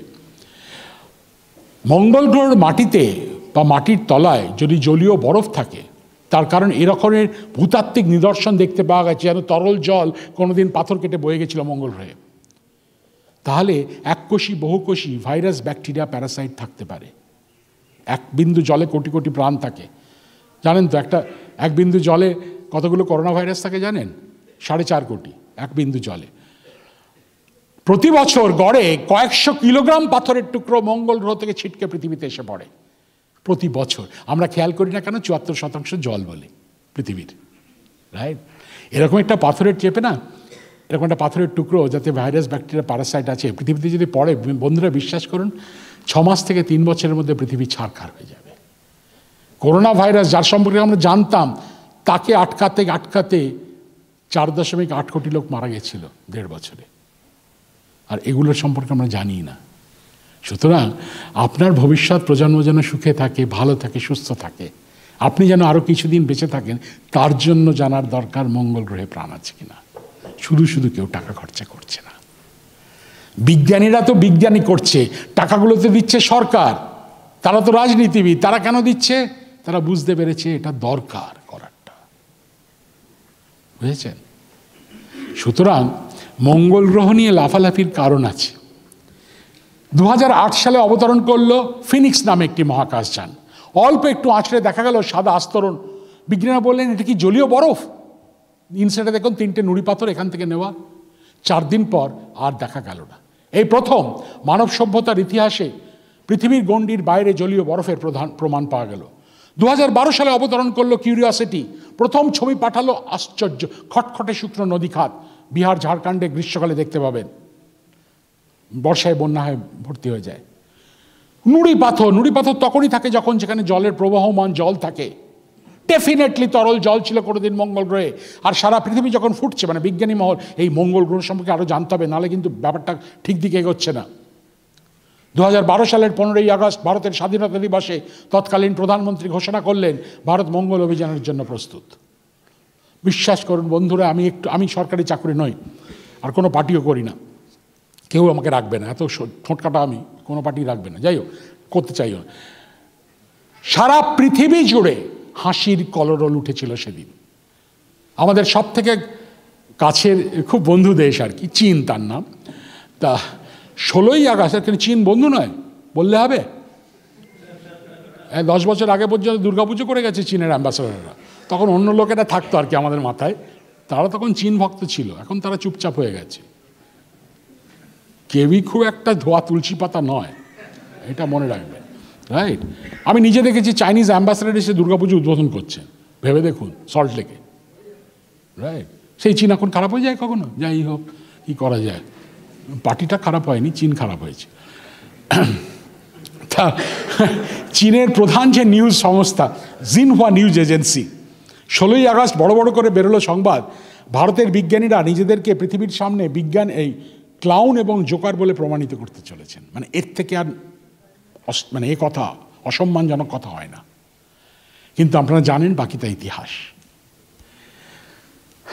5ই নভেম্বর 2013 PSLV X-25 রকেটের নাকের ডগায় চেপে পাড়ি দিল মার্স অরবাইটার মিশন বা মঙ্গলযান। আপনারা কতজন খবর রেখেছিলেন আমি জানি না, কেউই বোধহয় রাখেননি, রাইট? কেউ রাখেননি অন অ্যান অ্যাভারেজ। বাঙালি বুদ্ধিজীবী তো, কত চিন্তা করি আমরা এটা, যাই হোক। আর 24শে সেপ্টেম্বর 2014 সকাল 8টা 2 মিনিটে ভারত হলো পৃথিবীর প্রথম দেশ, প্রথম প্রচেষ্টায় সফলভাবে মঙ্গলের কক্ষপথে প্রবেশ করালো মঙ্গলযানকে। এ পর্যন্ত প্রায় 57 বছরের কোনো দেশ পারেনি প্রথমবারে। আমাদের অভূতপূর্ব গর্বের দিন। পশ্চিমবঙ্গে, কলকাতায় কিচ্ছু হয়নি। সেদিনকে ওই আর কি মানে কি হবে, অন্য অন্য জিনিস নিয়ে আলোচনা করি না, স্টার জলসা করি, অন্য কিছু করি। হ্যাঁ, মানে আমি একবার অ্যাক্সিডেন্টলি দেখে ফেলেছিলাম আমার এক বন্ধুর বাড়িতে 10 মিনিটের ক্যাপসুল দেখে মনে হলো একজন মানুষ আরেকজন মানুষকে কতভাবে কষ্ট দিতে পারে তার পুরো লিস্ট, এবং সেইটা দেখে আমরা ঠিক হয়েছে ভাই, ছি ছি ছি ছি ছি, এরকম কদর্য রুচি আমাদের সাধারণ মহিলাদের মধ্যে আমি ভাবতে পারি না। রাইট, এইভাবে প্যাচ কষতে হয় না? আচ্ছা, দাঁড়া দেখাচ্ছে, আশ্চর্য। যাই হোক, তারপরেও কিন্তু আমাকে অনেকজন বলেছেন, মানে এরপরে 6 মাস আমাকে প্রায় 50টা বক্তৃতা দিয়ে হচ্ছে মঙ্গলযানের ওপর। স্যার যাই বলুন তাই বলুন, 484 টাকা খরচা হয়েছে দেখলাম আনন্দবাজারে। আমাদের ভারতবর্ষের মতো গরিব দেশ, 17% লোক দুবেলা পেট ভরে খেতে পায় না, বিপিএল, কোনো দরকার ছিল? তাদেরকে আমি বলি কিছু মনে করবেন না, এই ধরুন 2023-এর কথা বলছি, সারা ভারতবর্ষে দিওয়ালি এবং কালী পুজোয় বাজি ফেটেছে কত জানেন? সরকারি হিসাব 6000 কোটি টাকা। তখন কারো মনে হয়নি অপচয় হচ্ছে।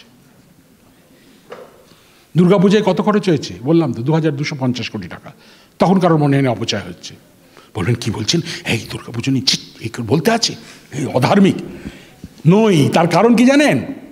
আপনারাই তো দেখেছেন কাগজে কলমে রাস্তা পোস্টারে, ঘরে ঘরে দুর্গা, মহিলারা মা দুর্গা ত্রিশূল নিয়ে দাঁড়িয়ে আছে। ঘরে ঘরে যদি দুর্গা হয়, বাড়িতে পুজো করো, রাস্তায় করছো কেন? তোমার বাবা মাকে বলো, আমার স্ত্রী হচ্ছে দুর্গা, প্রণাম করো পায়ের দিয়ে, বলবে? কেউ পারবেন? কিন্তু ঘরে ঘরে দুর্গা, কিরকম প্রগতিশীল বাঙালি আমরা এটা। সুতরাং কি হাস্যকর করে ফেলেছি আমরা সারা ভারতের কাছে নিজেদেরকে, আমরা ভাবতেও পারবো না। ঘরে পুজো করো না, রাস্তার মোড়ে প্যান্ডেল টাঙাচ্ছ কেন? ঘরেই তো দুর্গা আছে। কজন মানুষ, পুরুষ সেইভাবে নিজের স্ত্রীকে বা নিজের বোনকে, নিজের মাকে সেভাবে দেখেন বলুন তো? দেখে না। তার প্রমাণ কোথায় বলুন তো? এই 5 দিন আগে একটা ঘটনা ঘটে গেছে, জানিয়ে পশ্চিমবঙ্গ উত্তাল। দেখে না। আমাদের সেই সিদ্ধারা নেই আমরা বলতে পারি এটা ভুল, যদি হয়ে থাকে ভুল। কি দরকার? কি করলো? এই করেছে না, আটকে দিচ্ছে, মারছে না, বাবা আমি যাব না, আমি সমাজ তৈরি করছি। নিজেদের দিকে তাকান। বিজ্ঞান এবং প্রযুক্তির উন্নতির আগে আমাদের দরকার আত্মোন্নতি। আত্মোন্নতি মানে আপনার ব্যাংকে 6 কোটি টাকা নয়, 2টো গাড়ি নয়, 3টে ফ্ল্যাট নয়, সেটা আত্মোন্নতি নয়। এগুলো মুখের কথায় চলে যায়। নাহলে দেখছেন না বেচারারা গত 10, 12, 15 বছর ধরে তিল তিল করে জমিয়ে 500-5000 কোটি টাকা করেছে, এক লপ্তায় চলে যাচ্ছে। কি কষ্ট বলুন তো?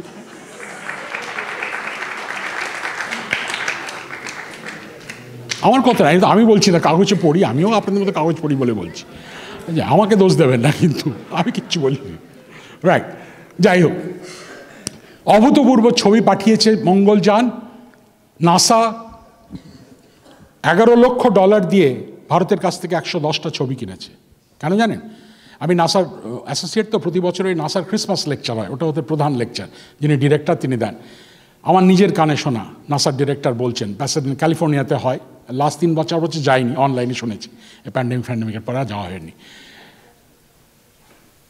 পৃথিবীর ইতিহাসে এ পর্যন্ত যত ক্যামেরা বানানো হয়েছে, ইসরোর বিজ্ঞানীরা তার থেকে সব থেকে শক্তিশালী ক্যামেরা বানাতে পেরেছে।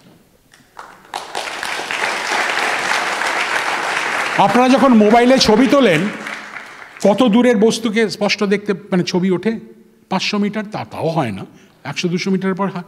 এই ছবিটা কত দূর থেকে নেওয়া জানেন বন্ধুরা? 72,000 কিলোমিটার দূর থেকে। এবার বুঝছেন ভারতবর্ষ বলতে কি বোঝায়? ভারতবর্ষ বলতে আনন্দবাজার আজকাল এই সময় বা কয়েকটা টেলিভিশন চ্যানেলের ওই বক্রোক্তি ব্যঙ্গোক্তি নয়, এটা তার প্রমাণ। আমি এই ভারতের একজন সাধারণ নাগরিক, আমি এই ভারতের নাগরিক নই।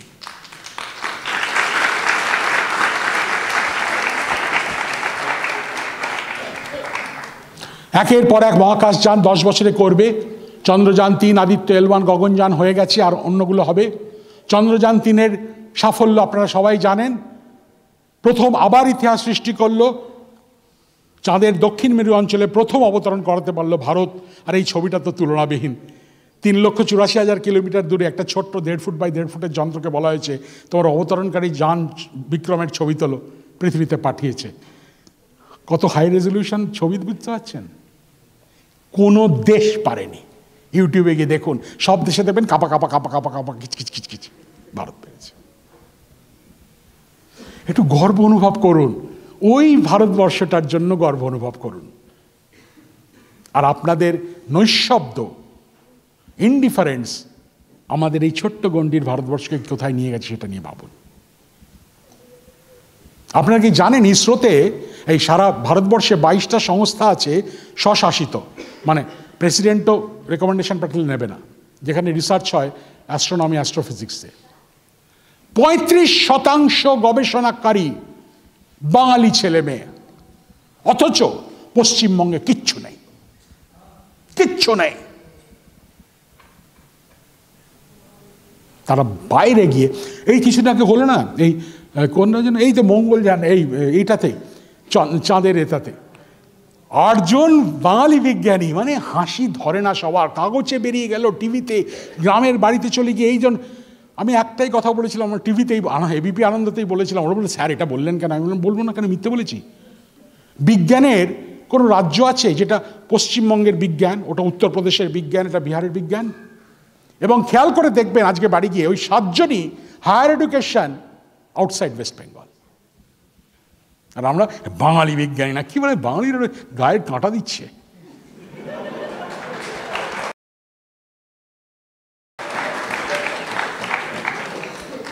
কোথায় নামিয়ে ফেলেছি দেখেছেন? কেউ নামায়নি, কোনো একজন ব্যক্তি নামায়নি, আমরা নামিয়েছি, আমি আপনি নামিয়েছি। দোষটা আমাদের, রাইট? যাই হোক, অনেক বিজ্ঞান করেছি চন্দ্রযান 3, আর বলবো না। এবং যাদের ধারণা ছিল এবার আমার ছেলে মেয়ে বড় হলে শেখাবো, তুই বাবা ইসরোতে চাকরি কর, এই কি দারুণ জিনিস বলতো। ইসরোতে চাকরির দরকার নেই। আমরা কেউ জানি না চন্দ্রযান 3 বানিয়েছে 13টা প্রাইভেট কোম্পানি, ইসরো বানায়নি। এইসব কোম্পানিতে আপনার ছেলে বা মেয়ে গবেষক, বিজ্ঞানী বা প্রযুক্তিবিদ হয়ে চাকরি করলে তারাও কিন্তু ইসরোর কাজ করছে। এগুলো আমরা জানি না, কি দরকার জেনে? আমরা বলবো সেক্টর 5-এ ঢুকতে হবে না বাবা। কেন না? ঢুকলে পরে একটা ভালো চাকরি, 3 বছর পর আমেরিকায় যাবি, আর আমি তোর বাবা আর আমি ওভারকোট পরে গিয়ে ফেসবুকে ছবি দেবো, তাই না? আমেরিকা গেছে আমার ছেলে, এটাই তো আসল উদ্দেশ্য। পাড়ার অন্যদের কাছে তো সম্মান নিতে হবে না, দেখেছো? আমেরিকায় গেছিলেন ও বাবা ছেলের কাছে, বাবা আপনাদের এলেম আছে। কত মাইনে জানেন? কত মাইনে জানেন একটা সফটওয়্যার ইঞ্জিনিয়ারের এখন? মানে আমি টেক মাহিন্দ্রা, ইনফোসিস আর বলা উচিত না, যাই হোক, ওদের অ্যাডভাইসার গত 3 বছরে বিটেক এমটেক পাস করে যারা সেক্টর 5-এ চাকরি করছে, ওই এখানে একটা ইলেকট্রনিক ট্যাগ, হাতে একটা মিনারেল ওয়াটারের বটল নিয়ে যারা খুব ফাঁট নিয়ে বেরোয়, 18 থেকে 22,000 টাকা মাসে মাইনে পায়। আমাদের পৌরসভার, কলকাতা পৌরসভার সিনিয়র ঝাড়ুদাররা 36,000 টাকা মাইনে পায়।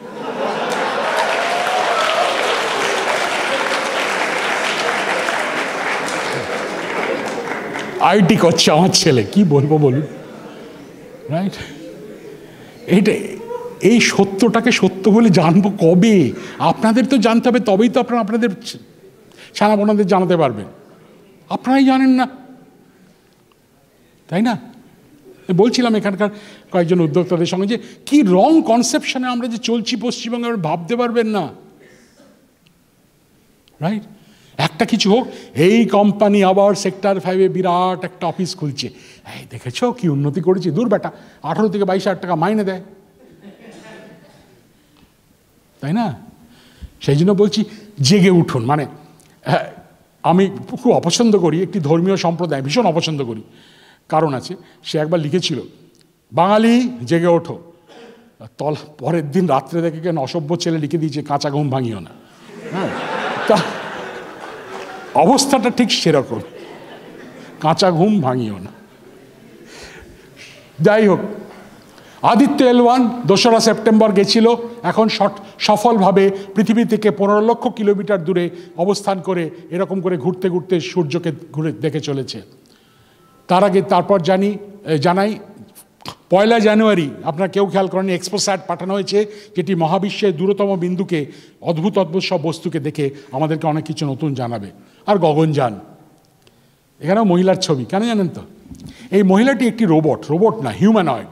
রোবট মানে তো শুধু নড়তে পারে। এর মধ্যে 177টা সেন্সার আছে। এই ঘরে বসে আপনি এখন যা যা ফিল করছেন না, একটু ঘাম লাগছে, না এখানটা একটু ঠান্ডা, আচ্ছা একটু চাপটা বেশি লাগছে, সমস্ত ফিল করতে পারে। এর নাম হয়েছে বিয়োম মিত্র, মেয়েটির নাম। এই মেয়েটি শুধুই কোমর থেকে, তলায় কিচ্ছু নেই, সেজন্য দেখুন তলায় একটা টেবিল মতো দেওয়া আছে। গগনযান এবছরে 2বার পাঠানো হবে, এও যাবে। একে পুরো ট্রেন করা হয়েছে। এর ভেতরটা শুধু কম্পিউটার নয়, আর্টিফিশিয়াল ইন্টেলিজেন্সে পুরোটা ঠাসা। এগিয়ে দেখবে কি করে যাওয়া হচ্ছে, ওকে সংকেত পাঠালেও বুঝতে পারবে, এ বোতাম টেপো, সঙ্গে সঙ্গে এ বোতাম টিপবে। এই ক্ষমতা ভারত করে দিয়েছে। এইবার 2025-এ 2জন ভারতীয় যাবে লোক মহাশূন্যে, গগনযানে, তার সঙ্গে এ যাবে। কেন জানেন? এটা আপনারা কোথাও বেরোয়নি বলে বলছি, আমি যাই হোক কিছুটা জানি। প্রতিটি যারা মহাকাশচারী হবে ভারতীয়, হেলমেট পরতে হয়, তো হেলমেটের ভেতরে একটা স্কাল ক্যাপ থাকবে, যেগুলো মাথার প্রত্যেকটা ব্রেন ইম্পালসকে রিড করতে পারে, এবং বাই ওয়াইফাই এর মাথায় চলে যাবে সেটা। তার মানে হচ্ছে কি, মনে করুন একটা কিছু হচ্ছে, এই বোতামটা টিপতে হবে, মানে একজন মহাকাশচারী টিপতে যাচ্ছে কিন্তু ভুল টিপছে, ওটা টেপা উচিত না, ওই চিন্তাটাকে সঙ্গে সঙ্গে রিড করে, এই ভুল টিপছে, ওটা টেপো। পৃথিবীর প্রথম দেশ হতে চলেছে ভারতবর্ষ, এর আগে কোনো দেশ পারেনি।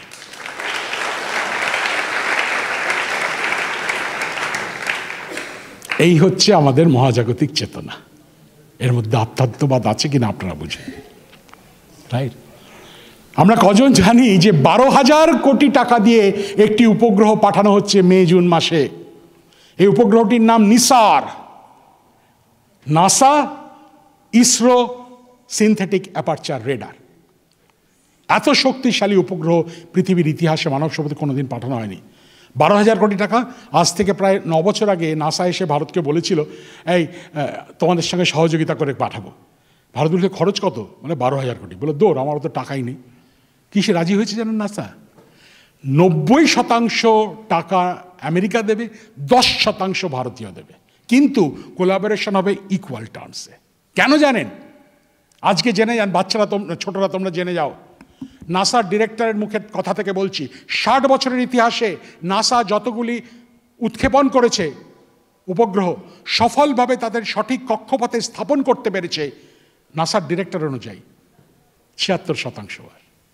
আর গত 46 বছরে ভারতের ইসরো যতগুলি উপগ্রহ উৎক্ষেপণ করেছে, সফলভাবে তাদের সঠিক কক্ষপথে স্থাপন করতে পেরেছে 91%।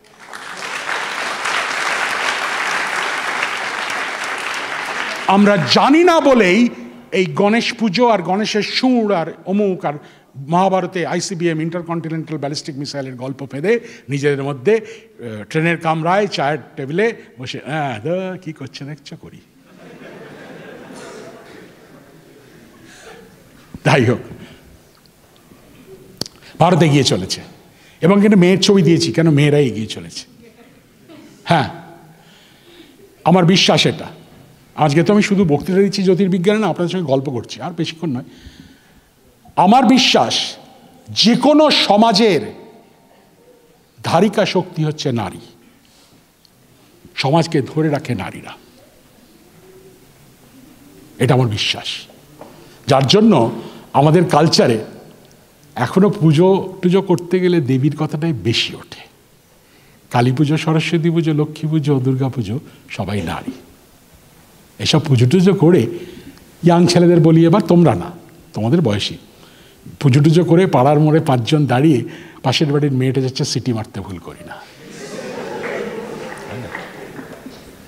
আর নারীরাও, সব না, কেউ কেউ কেউ এখন বুঝেছেন বেঁচে থাকার লাভ উন্নতি করার প্রধান উপাদান হচ্ছে IPC 498, তাই না? সবাই না, কিছু কিছু কতিপয়। নারী স্বাধীনতা, কিছুদিন আগে একটা ভীষণ বড় বক্তৃতা দিচ্ছে, না বলছি না কোথায়, খুব ইম্পর্টেন্ট জায়গায়, ইন্টারন্যাশনাল অডিয়েন্সে। সেখানে বলেছিলাম ঘরে ঘরে দুর্গা কথাটা আমার ভীষণ আপত্তি। আমি ঘরে ঘরে দুর্গা দেখেছি, জানেন দুর্গাদের। বলো কি বলছেন, কোথায় দেখেছেন?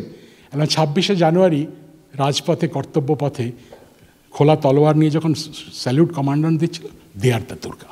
আপনি দুর্গা নন, আপনি সুবিধাবাদী দুর্গা।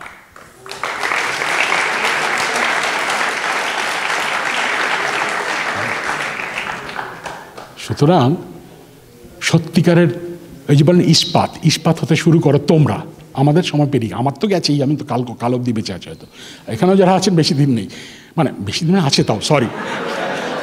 তো তোমরা আশা করছি আরও 50-60 বছর বাঁচবে। তোমাদের বয়স কত? 20-19, সুতরাং মিনিমাম 60।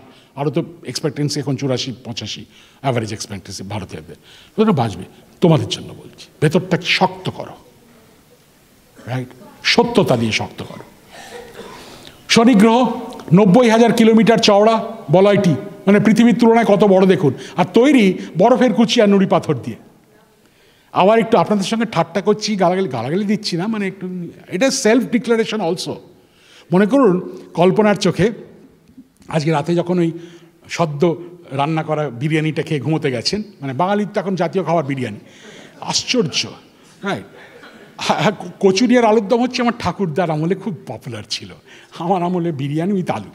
যাই হোক, খেতে ঘুমোতে গেছেন, স্বপ্ন দেখছেন, দেখলেন একটা মহাকাশ যানে চেপে আপনাকে পাড়ি দেওয়ানো হলো, আপনাকে শনিগ্রহের ওই বলয়টা নামিয়ে দেওয়া হলো, তারপর মহাকাশযান ফিরে এলো। এইবারে একটা ভিন গ্রহের প্রাণী, ওরকম নেই, কোনো প্রমাণ নেই, আমি গল্প করছি, এসে আপনার সামনে দাঁড়িয়ে বললো তুমি কে হে? কি উত্তর দেবেন? আপনি বললেন আমি মানুষ। মানেটা কি? আপনি তো একাই দাঁড়িয়ে আছেন, মানুষ বলতে কি বোঝায়? আপনাকে কি বলতে হবে জানেন? বলতে হবে দেখুন, মানে আমি আমার মতো এই 790 কোটি এই ধরনের জিনিস যাদেরকে মানুষ বলা হয়, আরও কোটি কোটি প্রাণ, সব পাহাড় পর্বত নদী গাছ অরণ্য জল সমুদ্র মহাসমুদ্র সব না এই বিন্দুটার মধ্যে। পৃথিবীর সত্যিকারের ছবি শনিগ্রহের বলয় থেকে। কি বলবেন আপনি? মানে এই স্যার বা ম্যাডাম যাই হোক না কেন, ওই যে ক্ষুদ্র বিন্দুটা দেখছেন, আমি ওর মধ্যে ক্ষুদ্রাতি ক্ষুদ্র যত ক্ষুদ্র হবেন তার থেকে ক্ষুদ্র একটা বিন্দু ছাড়া কিছু নয়। এই হচ্ছে আমার গুরুত্ব। আর বাড়িতে এসে ভাবুন কতটা গুরুত্ব আমাদের। কি বলছো? এবার বুঝছেন, এই মহাজাগতিক চেতনা আমাদের মধ্যে সত্যি চেতনা আনুক যে আমরা কতটা ক্ষুদ্র, inconsequential, no matter what you think, কিচ্ছু এসে যায় না কারোর। আপনি বলুন তো, এখান থেকে বেরিয়ে এইখানে একটু হয়তো চাটা খাচ্ছেন, খেতে খেতে গল্প শুরু হলো, পার্টি এ ভালো না পার্টি বি ভালো? 10 জন আছেন, 4 জন 6 জন ভাগ হয়ে গেল। আর আচ্ছা আমি কথা দিলাম আর আজে বাজে কথা বলবো না, এবার শুধু জ্যোতির্বিজ্ঞান। 1801 খ্রিস্টাব্দ ইতালি দেশের জ্যোতির্বিজ্ঞানী জোসেপ্পে পিয়াজ্জে মঙ্গল এবং বৃহস্পতির কক্ষপথের মধ্যে আবিষ্কার করলেন 900 কিলোমিটার ব্যাসের একটা গোলাকার বস্তু সূর্যকে প্রদক্ষিণ করছেন। নাম দিলেন সেরে। লোকেরা ভাবলো নতুন একটা গ্রহ পাওয়া গেছে, কিন্তু তার 2-3 বছরের মধ্যে ওই একই জায়গায় মঙ্গল এবং বৃহস্পতির কক্ষপথের মধ্যে আরও 3টে বস্তু আবিষ্কৃত হলো 500 কিলোমিটার আয়তনের, প্যালাস, ভেস্টা এবং জুনো। এরা সবাই সূর্যকে প্রদক্ষিণ করছে। লোকেরা বুঝলো এক নতুন শ্রেণীর বস্তু আবিষ্কৃত হচ্ছে। 1801 সাল থেকে শুরু করে আজ অবধি হাজারে হাজারে হাজারে হাজারে পাথরের টুকরো 10, 5, 1, 20 কিলোমিটার আয়তনের আবিষ্কৃত হয়েছে মঙ্গল গ্রহ আর বৃহস্পতি গ্রহের কক্ষপথের মাঝামাঝি। এদেরকে বলা হয় গ্রহাণু, অ্যাস্টেরয়েড। রবীন্দ্রনাথ ঠাকুর আদর করে নাম দিয়েছিলেন গ্রহিকা। আবার ফালতু কথা বলে ফেলছি, হঠাৎ রবীন্দ্রনাথ ঠাকুরের কথা তুললাম কেন বলুন তো? আমাদের আগামী প্রজন্মের কাছে রবীন্দ্রনাথ ঠাকুর কে? বিশ্বকবি, মহাকবি, সর্বশ্রেষ্ঠ বাঙালি। পাড়ার ল্যাম্পপোস্টে গান বাজে, 25শে বৈশাখ আর 22শে শ্রাবণ হারমোনিয়াম বেরিয়ে পড়ে, রজনীগন্ধার মালা বেরিয়ে পড়ে, ছোট্ট টিফিন বাক্স বেরিয়ে পড়ে, খাওয়া দাওয়া হলো, গান টান হলো, হয়ে গেল তো। আমরা কজন জানি যে গত 400 বছরের ইতিহাসে রবীন্দ্রনাথ ঠাকুরের মতো বিজ্ঞান মনস্ক মানুষ বাঙালি সমাজে জন্মায়নি? কজন জানি? আমি এত গলা উঠিয়ে নামিয়ে নাটকীয় করে হাত পানেরে যা বলছি না, আজ থেকে 90 বছর আগে রবীন্দ্রনাথ ঠাকুর প্রত্যেকটা লিখে গেছেন। কজন পড়েছেন আপনারা? রবীন্দ্রনাথ চরমণী ত্রয়োদশ খণ্ডে বিশ্ব পরিচয় কজন পড়েছেন? রবীন্দ্র ঠাকুর নিয়ে বড় বড় সবাই কলার তুলি না। আমরা কজন জানি 13 বছর বয়সে 1874 খ্রিস্টাব্দে রবীন্দ্রনাথের প্রথম লেখা প্রকাশিত হয় তত্ত্ববোধিনী পত্রিকায়। লেখার বিষয়বস্তু কি ছিল জানেন? জ্যোতির্বিজ্ঞান। এই না জেনে বড়ফট্টাই করাটা বাঙালিদের স্পেশালিটি, ব্র্যান্ড, রাইট? এইটা হচ্ছে ব্যাপার। আমরা জানি না রবীন্দ্রনাথ ঠাকুরকে। আমি রবীন্দ্রসঙ্গীতকে ছোট করছি না, বিশ্বাস করুন, রাগ করবেন না, মানে বলা উচিত নয়। আমি রবীন্দ্রসঙ্গীতে আমার সঙ্গীত প্রভাকর ডিগ্রি আছে এলাহাবাদ প্রয়াগ সঙ্গীত সমাজ থেকে। আমি প্রথম শুরু করি রাজেশ, এই নাম বলা উচিত দেবব্রত বিশ্বাসের কাছে, কিন্তু তার কিছুদিনের মধ্যে অসুস্থ হয়ে মারা যান রাজেশ্বর ভট্টাচার্য, যিনি এই কয়েকদিন আগে মারা গেলেন। তাই 8 বছর শিখেছি, 7 বার পরীক্ষা দিয়েছি 7 বছর। সুতরাং আমি রবীন্দ্রসঙ্গীত ভালোবাসি, কিন্তু এই রবীন্দ্রনাথের নামে সস্তা লাফালাফি নাচানাচিকে ভীষণ অপছন্দ করি। রবি ঠাকুরকে কেউ জানেন না সাধারণ বাঙালিরা, তাকে ধরা ছোঁয়ার মধ্যে আমরা পাবো না, রাইট? যাই হোক, উনি বলেছিলেন গ্রহিকা, গ্রহাণু নয়, রাইট? এই ছবিটা নাসা থেকে নেওয়া, সত্যিকারের রিপ্রেজেন্টেশন। এখানে প্রত্যেকটা সবুজ বিন্দু এক একটা আবিষ্কৃত এবং নামাঙ্কিত গ্রহাণু সূর্যকে প্রদক্ষিণ করছে। এবার ভাবুন জ্যোতিষীদের কথা, বেচারি 9টা গ্রহ আর সূর্য 10টা আঙুল 10টা আংটি, এবার কি করবে? এরা প্রত্যেকে সূর্যকে ঘুরছে, এদের সবাইকে শান্ত করতে হলে, মানে চুলের ডগা থেকে নখের ডগা অবধি সে ক্রিসমাস ট্রির মতো আংটি পরে ঘুরে বেড়াতে হয় তাবিজ। এবার বুঝছেন কতটা অসার? প্রমাণ করে দেখিয়ে দিচ্ছি আমি। তাদের মধ্যে লাল বিন্দুগুলোকে বলা হয় অ্যাপোলো গ্রহাণু। এদের বৈশিষ্ট্য, এরা পৃথিবীর কক্ষপথকে ছেদ করে। তার মানে পৃথিবী সূর্যের চারিদিকে নিজের খেয়ালে যাচ্ছে, এরা ঠিক একই সময় একই জায়গায় এসে পৌঁছতে পারে। এত বড় সংঘর্ষ হবে না বন্ধুরা, পৃথিবীর 1/5 1/6 ভেঙে উড়ে বেরিয়ে যাবে। এত উত্তাপ হবে, মানে আমি এই মুহূর্তে দাঁড়িয়ে আছি, হাসছি তো দাঁত বার করে, পরের মুহূর্তে আমার দাঁত বার করাটা হাসিটা থাকবে, আমি থাকবো না, মানে পুফ, বাষ্পীভূত। যদি প্রশ্ন করেন কখন হতে পারে, আমার কথা বিশ্বাস না হলে ইন্টারনেটে গিয়ে আমাকে চ্যালেঞ্জ করুন, যে কোনো মুহূর্তে হতে পারে। এই যে দাঁড়িয়ে বক্তৃতা দিচ্ছি, ঠিক এই মুহূর্তে এখানে হতে পারে, আজ থেকে 10 বছর পরে হতে পারে, 10 লক্ষ বছর পরে হতে, কেউ জানে না। পৃথিবীতে যে বেঁচে আছি না, অ্যাক্সিডেন্ট, পরের মুহূর্তে থাকবো কিনা আমরা জানি না। তাই আজ আমি দস্যু রত্নাকর, কাল বাল্মীকি হব। বাল্মীকি হতে হলে এই মুহূর্তে হন। Be good now, don't wait for tomorrow, next moment. আপনি নিজে জানেন না আপনি কতদিন আছেন, রাইট? এই হচ্ছে মহাজাগতিক চেতনা, রাইট? Transience of life. সেই এবার একটা কাব্য করি, পদ্ম পাতায় জল টলমল করছে। এবার কিন্তু কাব্য না, সত্যি। কখন জলের ফোঁটা গড়িয়ে যাবে কেউ জানে না। যাই হোক, সৌরজগতের বাইরে বেরিয়ে পড়ি। এবার মহারাজ আমাকে ঘাড় ধরে বার করে দেবেন, মানে আমি এতক্ষণ নিয়ে নিয়েছি, আমি জাস্ট 5 মিনিট, আর 3 মিনিট বলছি। সৌরজগতের বাইরে বেরিয়ে পড়ি, সত্যিকারের ছবি। বললেন দেখ, রাত্রিবেলা আকাশে দেখলে দুটো আলোর বিন্দু, তারা, মধ্যিখানে কালো অন্ধকার। কোথায় পাচ্ছেন, কেন দেখতে পাই না জানেন? দোষটা আমাদের চোখের। আমাদের চোখের একটা জিনিস আছে যাকে বলে পারসেপশন অফ ভিশন। 1-10 সেকেন্ডে যতটা পরিমাণ আলো আমাদের চোখের মনির রেটিনার মধ্যে দিয়ে গিয়ে, এই চোখের মনির মধ্যে দিয়ে, পিউপিলের মধ্যে গিয়ে রেটিনাতে পড়ে, সঙ্গে সঙ্গে নার্ভ, অপটিক নার্ভ মাথার পেছনে, আমরা তো দেখি ব্রেনের এই অংশ থেকে, এটাকে অপটিক্যাল লোব বলে, এখানে নিয়ে ছবি আঁকতে শুরু করে। আমরা একটা সিসিটিভি ক্যামেরার মতো, আপনাদের মোবাইল ফোনে যেগুলো সিসিটিভি ক্যামেরার মতো, আলোকে যোগ করতে পারি না। আমাদের চোখ যদি আলোকে যোগ করতে পারতো না, টানা আকাশের দিকে 10 ঘন্টা, 15 ঘন্টা, 20 ঘন্টা তাকিয়ে থাকলে দেখতেন প্রতিটা বিন্দুতে একটা করে তারা, আমরা দেখতে পাই না। আর বিরাট বিরাট গ্যাসের মেঘ।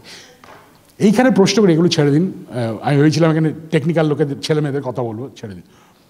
এইবারে প্রশ্ন করি বা বলি আপনাদের, 1 ঘন্টার বন্ধুত্ব হয়েছে আপনাদের সঙ্গে, 1 ঘন্টা 10 মিনিটের। আপনাদের কাছ থেকে আপনাদের আইডি কার্ডটা চাইলাম, যেখানে আপনার ছবিটা আছে, আর কিছু লেখা টেখা নেই, শুধু ছবিটা আছে। এই ছবি দেখে আমাকে বলতে হবে, আচ্ছা আপনার টেম্পারেচার, মানে তাপমাত্রা কত, আপনার ওজন কত, কবে জন্মেছিলেন, কবে মারা যাবেন, আচ্ছা ভেতরটা কী দিয়ে তৈরি, বলতে পারবো? কেউ কোনো একটা ছবি দেখে বলতে পারবেন? কিন্তু ভুলে যাবেন না, একটা তারার শুধু ছবি দেখে সব প্রশ্নের উত্তর দিতে হয়। আলোর সংকেত ছাড়া আর কোনো সংকেত একটা তারা থেকে আমাদের কাছে আসে না। তাই জ্যোতির পদার্থবিদ্যা পড়তে গেলে সফলভাবে তীক্ষ্ণ বুদ্ধি সম্পন্ন হতে হয়, আনথিঙ্কেবলি তীক্ষ্ণ বুদ্ধি সম্পন্ন হতে হয়। শুধুমাত্র যে আলো, ওই আলো থেকে সব বার করতে হয়, সব কিছু। সোজা কাজ নয়, কোনো পদ্ধতি নেই, আপনাকে নিজে পদ্ধতি বার করতে হবে।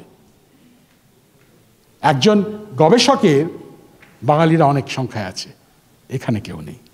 তারা কিন্তু 2.5 থেকে 3 বছর লাগে একটা ছবিকে বুঝতে। মানেটা কি? আলোগুলো এই রঙের মানেটা কি? মানে আমাদের সাধারণ এই পিএইচডি ফিএইচডি বিজ্ঞানী না উড়ে যাবে ঝড়ে তাদের কাছে, এত তীক্ষ্ণ বুদ্ধি। একটা উদাহরণ দিচ্ছি, আমার সঙ্গে যে পিএইচডি করেছিল, মানে আমরা দুজন ভর্তি হয়েছিলাম অনেক আগে, মানে কয়েক যুগ আগে। প্রথম খুলেছে ইনস্টিটিউটটা, সেন্ট্রাল বডি, কিন্তু টোটালি স্বশাসিত, পুনাতে। 1800 জন অ্যাপ্লিকেশান দিয়েছিল পিএইচডির জন্য। 1800 জন কীভাবে চুজ করা হয়েছে? অ্যাপ্লিকেশান করতে পারবে এমএসসিতে 75%, বিএসসিতে 75%। তখনকার দিনে, আজ থেকে 40 বছর আগে এমএসসিতে 75% পাওয়া খুব কষ্ট ছিল। যাই হোক, মাধ্যমিক উচ্চ মাধ্যমিকে অ্যাবাভ 80, এইটা হলে ফিল আপ করতে পারবে। আর তারপরে 3টে রেকমেন্ডেশন লেটার তোমাদের প্রফেসরদের কাছ থেকে। এরকম করে 1800 জন অ্যাপ্লাই করেছিল। তাদের থেকে 90 জনকে বাছা হলো, বেছে বললো তোমরা পুনাতে এসে পরীক্ষার জন্য, এন্ট্রান্স টেস্ট। আমি পরীক্ষার এক্সাম্পলটা আপনাদের দিচ্ছি, বুঝতে পারবেন। সকাল 8:30 বলা হলো সবাই পরীক্ষা যেদিন তার আগের দিন পৌঁছবে পুনাতে।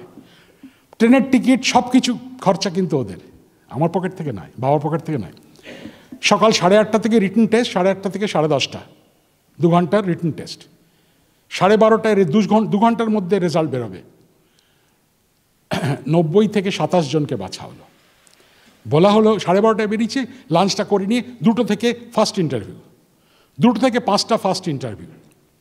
27 থেকে 9 জনকে বাছা হলো। এবার রাত 6:30টার সময়, মানে সন্ধে 6:30টার সময় ফাইনাল ইন্টারভিউ শেষ হলো রাত্রি 11টায়। 9 জন থেকে 2 জনকে নেওয়া হলো এই ভারতবর্ষে, বুঝেছেন? বাবা, অত বাচ্চা কি অত কিছু জিজ্ঞেস করছে? ভুলে যান, তাহলে কেটে পড়ে যাও, ইউ আর নট ফিট, বুঝেছেন? এবং আশ্চর্য, আমি ছেড়ে দিন আমার কথা। আরেকজন যে হলো, সেও বাঙালি, প্রবাসী বাঙালি, তার নাম তরুণ সৌরদীপ ঘোষ। তার ডিগ্রি কি জানেন? অ্যাস্ট্রোফিজিক্সে পিএইচডি করতে এসছে, মেকানিক্যাল ইঞ্জিনিয়ার, আইআইটি কানপুর থেকে। সে পিএইচডি করেছে কিসে জানেন? কোয়ান্টাম কসমোলজিতে। অ্যাট প্রেজেন্ট কী করছে জানেন? One of the best institute, Raman research ইনস্টিটিউটের ডিরেক্টর, বাঙালি। ওই ইঞ্জিনিয়ারিং পড়েছে বলে ওটা করতে পারে না। মাথায় যার বুদ্ধি আছে সব পারবে, যার নেই এগুলো এক্সকিউজ। আমার না ছিল না ওইটা আমাদের সময় সিলেবাসে, এক্সকিউজ। মানে ওইখানেও ইন্টারভিউ তো তাই, মানে এখন আমি সেই ইন্টারভিউ নিই, সরি বলা উচিত না, এটা ক্লাসিফাইড। যদি বলে না যে মুহূর্তে ওটা না সিলেবাসে ছিল না, আচ্ছা আউট আউট। আমি তোমার কি সিলেবাসে ছিল না জানার জন্য তোমায় ডাকিনি, বিষয়টাকে জানো কিনা জানানোর জন্য দেখেছি। যদি না থাকে পড়ে নেওয়া উচিত ছিল, রাইট? ওখানে 45% বিএসসিতে পেয়ে, বিএতে পেয়ে, আমিও তো গ্র্যাজুয়েট, ঘাড় ধাক্কা দিয়ে বলে যা আউট।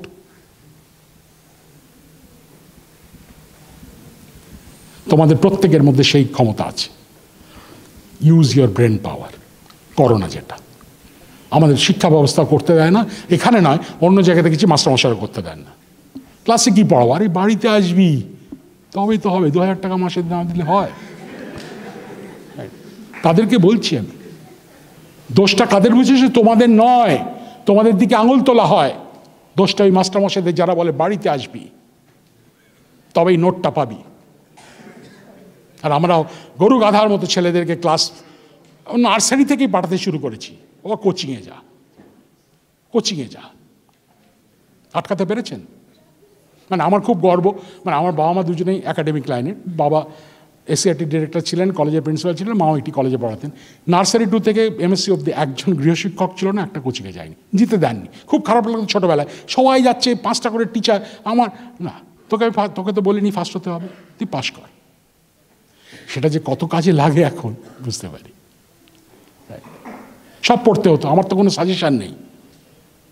একটা অঙ্ক আটকে গেলে ওই করে দেওয়া অঙ্ক চ্যাপ্টারের আগে থাকে, ঘেত্রে ঘেত্রে ঘেত্রে ঘেত্রে করে করতে হতো। আমি একটা তোমাদের উদাহরণ দিচ্ছি, ক্লাস 8 মিডল টার্ম ফ্যাক্টর জানো তো, x² + xy + y² ভাঙতে হয় কীভাবে? আমাদের শিখিয়েছে স্কুলে, আমি খুব ভালো স্কুলে পড়তাম, সাউথ পয়েন্ট স্কুলে, তখন খুবই ভালো ছিল, এখন তো গেছে। যাই হোক, কিন্তু না বুঝতে পারিনি, স্যার করে দিয়েছেন, কিন্তু কী করে যে ভাঙছে ওই মধ্যেখানের টার্মটা কিছুতে বুঝতে পারছি না। বাড়িতে বসে রোববার দিন অঙ্ক করছি, তখন বঙ্গলিপি বলে খাতা হতো বড় বড়, সে বঙ্গলিপি খাতায় অঙ্ক করছি, কিছুতেই হচ্ছে না। আর স্যার বলেছেন পরের সপ্তাহে টেস্ট নেবেন। বাবা মাটিতে বসে কাগজ পড়ছে, বাবা ম্যাথমেটিক্সের মানে ওয়ান অফ দ্য টপ, ওনার অনেক বই ছিল। রাইট? বাবা বলছে, বাবা কি এই পারছি না, কি রে কী জিনিস পাচ্ছিস না? এই কী দেখো মিডল টার্ম ফ্যাক্টর, এটা এক্স স্কোয়ার। ও আচ্ছা আচ্ছা, তুই দেখ না, আগে করে দেওয়া আছে, 3-4টে করে দেওয়া থাকে তো এক্সাম্পল, দেখ। 2-3বার দেখেছি, হচ্ছে না, আমি মাথায় ঢনে ক্লিক করছে না। বাবা একটু বলে দাও না। আমি বলি কি বাবা, তুই আরেকবার চেষ্টা কর। রেজাল্টটা বলছি, 17বার যখন হয়েছে আমি বাবাকে বলেছি, বঙ্গলিপির খাতার ফুলস্কেপ কাগজের তলার দিকটা পুরো বিশ্বাস করুন কান্নায় ভিজে গেছে, আমার চোখ দিয়ে টপ টপ করে যাওয়া, যে আমার বাবা এইগুলোর থেকে অনেক অ্যাডভান্স নিয়ে বই লেখে একটা বলে দিতে পারছে না এটা। 17বারের সময় যখন মনে হলো ধুত তার নিকুচি করেছে, বাবা যে শত্রু তো আর, রাইট, করলাম, পেরে গেলাম। ওইখানে বসেই 3টে চ্যাপ্টারের সব মিলিয়ে বোধহয় 312টা অঙ্ক ছিল, একটা না বসে শেষ করে উঠেছি। সেদিন বুঝেছি কারোর দরকার পড়ে না, ইউজ ইট। আমরা প্রেশার দিই না, আমরা নিজেদেরকে প্রেশার দিই না, অল্পেতে শর্টকাট খুঁজতে চাই। এটাই তোমাদেরকে বলছি। হবে না মানে হবে, হতে বাধ্য। আরেকটা ছেলে পারলে তুমি কেন পারবে না? তুমি কি বলো বুদ্ধি জন্মগত? একদম ভুলভাল কথা। Intelligence is acquired. তুমি তোমার অধীত বিদ্যাকে কিভাবে প্রয়োগ করবে সেই পদ্ধতিটাকেই বলে ইন্টেলিজেন্স। সেটা তোমার জন্মগত নয়, তোমার পরিবেশের জন্য নয়, তোমার ছোটবেলায় যে দুবেলা মুড়ি খেতে হতো তার জন্য নয়। এগুলো এক্সকিউজ। তাই জেগে ওঠ। আর তারাদের আলো যে আসে তার বর্ণালী বিশ্লেষণ করে তারাদের সম্পর্কে সব জানা যায়। যে কথাটা বলেছিলেন আজ থেকে 110 বছর আগে আবার একজন বাঙালি, জানো কি তার নাম? মেঘনাথ সাহা। জানি না, বুদ্ধিজীবী বাঙালি আমরা। তারাদের ভর সূর্যের 0.08 থেকে 150 গুণ হতে পারে। সূর্যের ভর হচ্ছে 2 এর পেটে 30টা শূন্য। পৃষ্ঠের দেশের তাপমাত্রা 50,000 ডিগ্রি থেকে, কেন্দ্রে কিন্তু 1.5 কোটি, 50,000 থেকে 1800 ডিগ্রি। তার উপরে নির্ভর করে এক মহান মহিষী নারী আজ থেকে 100 বছর আগে একটা সারণী তৈরি করেছিলেন। সব থেকে উত্তপ্ত পৃষ্ঠদেশের তারাকে বলা ও তারা, তারপরে বি তারা, এ তারা, এফ তারা, জি তারা, কে তারা, এম তারা। সূর্যর যার পৃষ্ঠদেশের তাপমাত্রা 5600 থেকে 5800, এটি জি টাইপের তারা ছাড়া কিছু নয়। তারাদের জন্ম মৃত্যু বলে, প্রথম মৃত্যু বলে শেষ করে দিই। তারাদের জন্ম হয় কোথা থেকে জানো? আন্তর নক্ষত্র মেঘ থেকে। ওরে বাবা, সেটা আবার কি? দুটো তারার মধ্যে যখন তাকাই দেখি তো কালো অন্ধকার। অন্ধকার মানে কিছু নেই এমন নয়, বিরাট বিরাট মেঘ লুকিয়ে রয়েছে, আমরা দেখতে পাই না। দেখবে সত্যিকারের একটা মেঘের ছবি, এই 4 দিন আগে ছবিটাকে তোলা হয়ে প্রসেস করা হয়েছে। সেই জন্য মানে আমি নাসার বলে ওই রেগুলার পাই, প্রতি লাস্ট 24 ঘন্টায় যা হয়েছে আমাকে কালকে একটা নাসার টেলিগ্রাম বলে, সবাই পায় না সেটা, নাসার টেলিগ্রাম, সব কিছু এসে যায়। অভূতপূর্ব ছবি। এই একটা মেঘ থেকে 1000 সৌরজগৎ সৃষ্টি হবে। আমাদের আকাশের মেঘের সঙ্গে গুলিয়ে ফেলো না, রাইট? দেখবে 25 লক্ষ পিক্সেল আছে। একজন গবেষক, রিসার্চ স্কলার 2 বছর পর এটাকে দেখার পর বলবে, বন্ধুরা এই যে সবুজ আর নীল, অক্সিজেন 5, অক্সিজেন 6, এই নীলটা নিউট্রাল হাইড্রোজেন, এই হলুদটা সালফার, এই কালোটা লোহা, এই সবুজটা জিঙ্ক বা মলিবডেনাম, এই সাদাটা টাইটেনিয়াম। শুধু উয়া বললে চলবে না, apply your mind to the fullest. কতটা অ্যাবস্ট্রাক্ট বুঝতে পারছেন এবার? এর কোনো ফর্মুলা নেই, বার করতে হবে। সুতরাং জ্যোতির্বিজ্ঞান নিয়ে যারা পড়তে চাও, শুনছি নাকি 2-3 জন খুব আগ্রহী, নিজেদেরকে ওই শানিত তরোয়ারির মতো তৈরি করো, কেটে যাবে। আমি পাশ করেছি 99.9% পেয়ে। রসগোল্লা খাওয়াচ্ছে মা, আনন্দবাজারে ছবি উঠলো, তারপর তার 10 বছর পরে খুঁজে পাওয়া যায় না। দাদা কোথায় গেল রসগোল্লা, তাই না? আপনার সন্তানকে, আপনার ভাইকে, আপনার বোনকে ঠিক করে তৈরি করুন, তাকে ঠিক হতে বলুন, রাইট? ছেলেরা ভাবছি আমার 16 বছর বয়সে হলে তোর গার্লফ্রেন্ড না থাকলে চলে আজকালকার দিনে, আর মেয়েরা ভাবছে আমার তো 14 বছর বয়সে না হলে কি বয়ফ্রেন্ড না হলে কি চলে? চলে হয়তো, চলে না হয়তো, কিন্তু তার থেকেও জীবনের যে আরও একটা মানে আছে, ডাইমেনশন আছে, সেটা বোঝানোর চেষ্টা করুন। যখন কলেজগুলোতে যাই না, আমি তো অনেক জায়গায় যাই, গ্রামাঞ্চলে বা একেবারে গ্রামাঞ্চলের দিকে, কলেজে ঢুকলাম, ব্যানার ফ্যানার দিচ্ছে, দেই প্রসাদ দুয়ারি আসছেন, ওহ কি গর্ব হয়। যাই হোক, ঢুকে দেখি পরপর 4টে বাইক রাখা আছে, মোটর বাইক। এখন ঠাসান দিয়ে দাঁড়িয়ে একটা ছেলে, বাইকের ওপর একটা মেয়ে বসে আছে, জেনারেল সেক্রেটারি, প্রেসিডেন্ট, ট্রেজারার। এই হচ্ছে আমাদের শিক্ষা ব্যবস্থা। মেয়েটা খুব গর্বিত, দেখেছো, আমার মাই ফ্রেন্ড। আর ছেলেটা তো কে, এটা কে ঢুকলো, আচ্ছা। আটকাতে পেরেছেন আপনারা? কেউ পারেন না, চেষ্টাও করবেন না, কি দরকার? ইলিশ মাছের দামটা কতটা হলো? 1200 টাকা না? তাহলে 4 কেজির কিনে ফেসবুকে ছবি তুলে ওটা রেঁধে খাই, তবেই তো জীবনের সুখ। রাইট?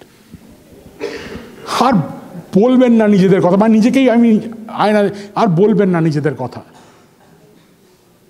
রাইট? এই করে আমরা সব কিছুকে উন্নত করতে যাই। জন্মালের মরতে হবে, তারারাও মারা যায় বিভিন্নভাবে। তারাদের মারা যায় তাদের প্রারম্ভিক ভরের ওপর। একটা বলে শেষ করছি আজকে, হ্যাঁ, অনেক করে ফেলেছি। সূর্য বেঁচে আছে কেন? তার কেন্দ্রে হাইড্রোজেন থেকে হিলিয়াম তৈরি হচ্ছে। কতদিন আছে, কতটা হাইড্রোজেন? হিসাব করে দেখানো যায় আরও 500 কোটি বছর ধরে হাইড্রোজেন থেকে হিলিয়াম উৎপন্ন হবে কেন্দ্রে। 500 কোটি বছর পর যখন সমস্ত হাইড্রোজেন হিলিয়ামে রূপান্তরিত হবে, পারমাণবিক সংযোজন বিক্রিয়া থেমে যাবে, উত্তাপ তৈরি করা থেমে যাবে, বাইরের দিকে বিকিরণজনিত চাপ থেমে যাবে, কিন্তু ভেতরের দিকে অভিকর্ষীয় চাপ আছে, তারাটি সংকুচিত হবে। আমাদের সূর্য যত সংকুচিত হচ্ছে বাইরের খোলসে, তখন অনেকটা হাইড্রোজেন পড়েছিল। সংকোচনের ফলে তাপমাত্রা আস্তে আস্তে বাড়তে বাড়তে 1.5 কোটি ডিগ্রি সেন্টিগ্রেডে ওঠে, যেটা এতক্ষণ কেন্দ্রে ছিল। আর ওই 1.5 কোটি ডিগ্রি সেন্টিগ্রেডে 4টে হাইড্রোজেন পরমাণুর কেন্দ্র জুড়ে গিয়ে হিলিয়াম তৈরি করবে, যেটা এতক্ষণ ভেতরে হচ্ছিল। উত্তাপ, গ্যাস প্রসারিত হবে। তার মানে 500 কোটি বছর পর জানলার পর্দাটা খুলে আপনি একটু দেখবেন সূর্য ছোট হচ্ছে হচ্ছে হচ্ছে হতে গিয়ে থমকে গেল, থমকে গিয়ে বড় হতে থাকলো। কত বড় হবে জানেন? বিজ্ঞানীরা হিসাব কষে দেখিয়েছেন আজ থেকে 500 কোটি বছর পর সূর্য বড় হতে হতে হতে হতে পৃথিবীর কক্ষপথকে ছুঁয়ে যাবে। তার অনেক আগেই বুধ, শুক্র, পৃথিবী, আমরা অনেক আগেই সূর্যের মধ্যে ঢুকে যাব, কিছু থাকবে না, পুরো ছাই। আতঙ্কিত হবেন না, 500 কোটি বছর আপনি বাঁচবেন যদি এই বিশ্বাস নিয়ে বেঁচে থাকে, আমার কিচ্ছু করার নেই। কিন্তু বড় জোর 100 বছর অ্যাভারেজে, কিন্তু এটাই হবে প্রতিটা মানুষের, প্রতিটা জীবের, প্রতিটা বস্তুর শেষ। তারাটা যখন এত বড় হলো তাকে বলা হয় লাল দৈত্য বা রেড জায়ান্ট। ভেতরটা যে হিলিয়ামের গোলাটা, সেখানে তো উত্তাপ নেই, সংকুচিত হচ্ছে, বাইরেটা বড় হচ্ছে, ভেতরটা ছোট হচ্ছে। হতে হতে 1.5 কোটি থেকে 10 কোটি ডিগ্রি সেন্টিগ্রেড তাপমাত্রা পৌঁছাবে, যখন 3টে হিলিয়াম পরমাণুর কেন্দ্র জুড়ে গিয়ে সৃষ্টি করবে একটা কার্বন পরমাণুর কেন্দ্র। হিলিয়াম থেকে কার্বন, আবার শক্তি বেরোবে, থমকে যাবে। শীঘ্রই সমস্ত হিলিয়াম কার্বনে রূপান্তরিত হলে, যেহেতু তারাটির প্রারম্ভিক ভর সূর্যের 1 থেকে 8 গুণ, সেটা এতটা নয় যে আরও চাপ সৃষ্টি করে তাপমাত্রা 1000, 10,000, 20,000 কোটি ডিগ্রি সেন্টিগ্রেডে তুলতে পারে। ভেতরের কার্বনের গোলাটা অত্যন্ত উত্তপ্ত হয়ে আকাশে উজ্জ্বল হবে, তাকে বলা হবে শ্বেত বামন। ততক্ষণে বাইরের খোলসটা এত বড় হয়ে গেছে, আস্তে আস্তে বিচ্ছিন্ন হতে হতে একটা মেঘের মতো সৃষ্টি করবে, যাকে বলা হবে প্ল্যানেটারি নেবুলা। নেবুলা মানে মেঘ, নেবুলাইজার ইউজ করেন মেঘ তৈরি করে ওষুধের, নেবুলা। গল্প ভাবছেন তো? গত 40 বছর এগুলি আমি খুব নগণ্য গবেষণা করি, এগুলো আমার গবেষণার কিছুটা বিষয়। দেখুন, এই হচ্ছে সত্যিকারের ছবি। শুধু তারা থাকে না আকাশে, এরাও থাকে। রাইট? এবং আজ থেকে 1992-93 ওই সময়, আমি তখন ম্যানচেস্টারে পড়াতাম ইউনিভার্সিটিতে, একটা গবেষণার কাজ শুরু করে আমরা দেখিয়েছিলাম যে বেরোচ্ছে এতগুলো জৈব অণু তৈরি হয়, অর্গানিক মলিকিউল। তার মানে যে কোনো তারা তার মৃত্যু অবস্থাতে প্রাণের বীজ সৃষ্টি করে যায়। প্রাণ শুধু পৃথিবীতে আছে, অন্য কোথাও নেই, ভুল কথা। রাইট? এমনও তারা আছে সূর্যের 8 থেকে 25 গুণ, তাদের মধ্যে যেহেতু ভর বেশি, একের পর এক বস্তু তৈরি হতে হতে এই লোহাতে এসে থেমে যায়, তারপরে তারাটা নিজেকে ধরে রাখতে পারে না, ফেটে যায়। এবং লোহা থেকে শুরু করে আর যত মৌল আছে, ইউরেনিয়াম, পটাশিয়াম, থোরিয়াম যা আছে, সব তৈরি হয় 1 মুহূর্তের মধ্যে। এবার লাস্ট কথাটা বলে শেষ করি। আমাদের রক্তের রং লাল কেন? লাল হিমোগ্লোবিন। হিমোগ্লোবিনের কোন অংশটা লাল করে? লোহা।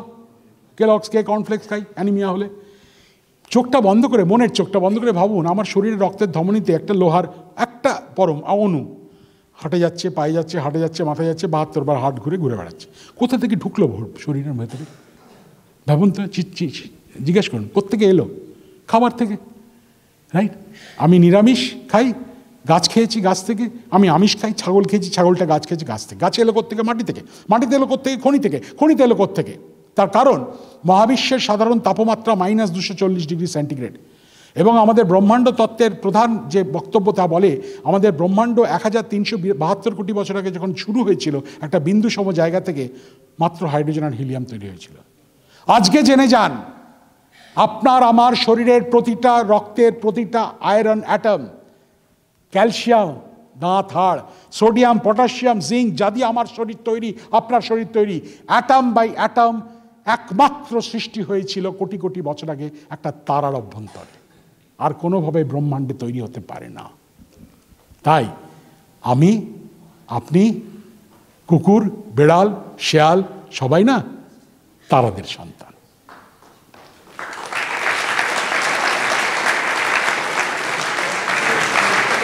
এবার মিলে যাচ্ছে ব্রহ্মাণ্ড চেতনার সঙ্গে, কোথায় যেন যোগ হয়ে যাচ্ছে না? তাই যাই হোক, আর বাড়াবো না। একটাই আপনাদের কাছে আমি করজোড়ে কি বলবো, আমি সত্যি আপ্লুত যে এতক্ষণ সময় নিয়েছি, আপনারা এত চুপচাপ করে শুনেছেন। Many thanks.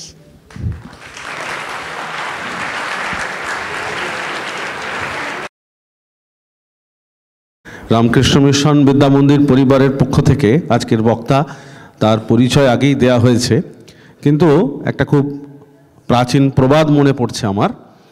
তাতে বলা হয় সংস্কৃতে, বলছেন স্বনাম পুরুষ ধন্য।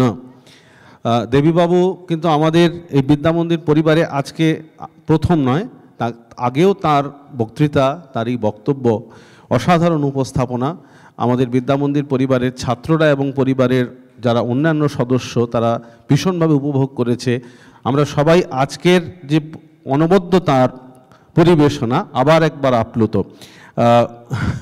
জ্যোতির্বিজ্ঞান থেকে রবীন্দ্রনাথ আর বুদ্ধিচর্চা কিভাবে আমাদের জীবনশৈলীতে ওতপ্রোতভাবে আসতে পারে, একটা অসাধারণ মিশেল।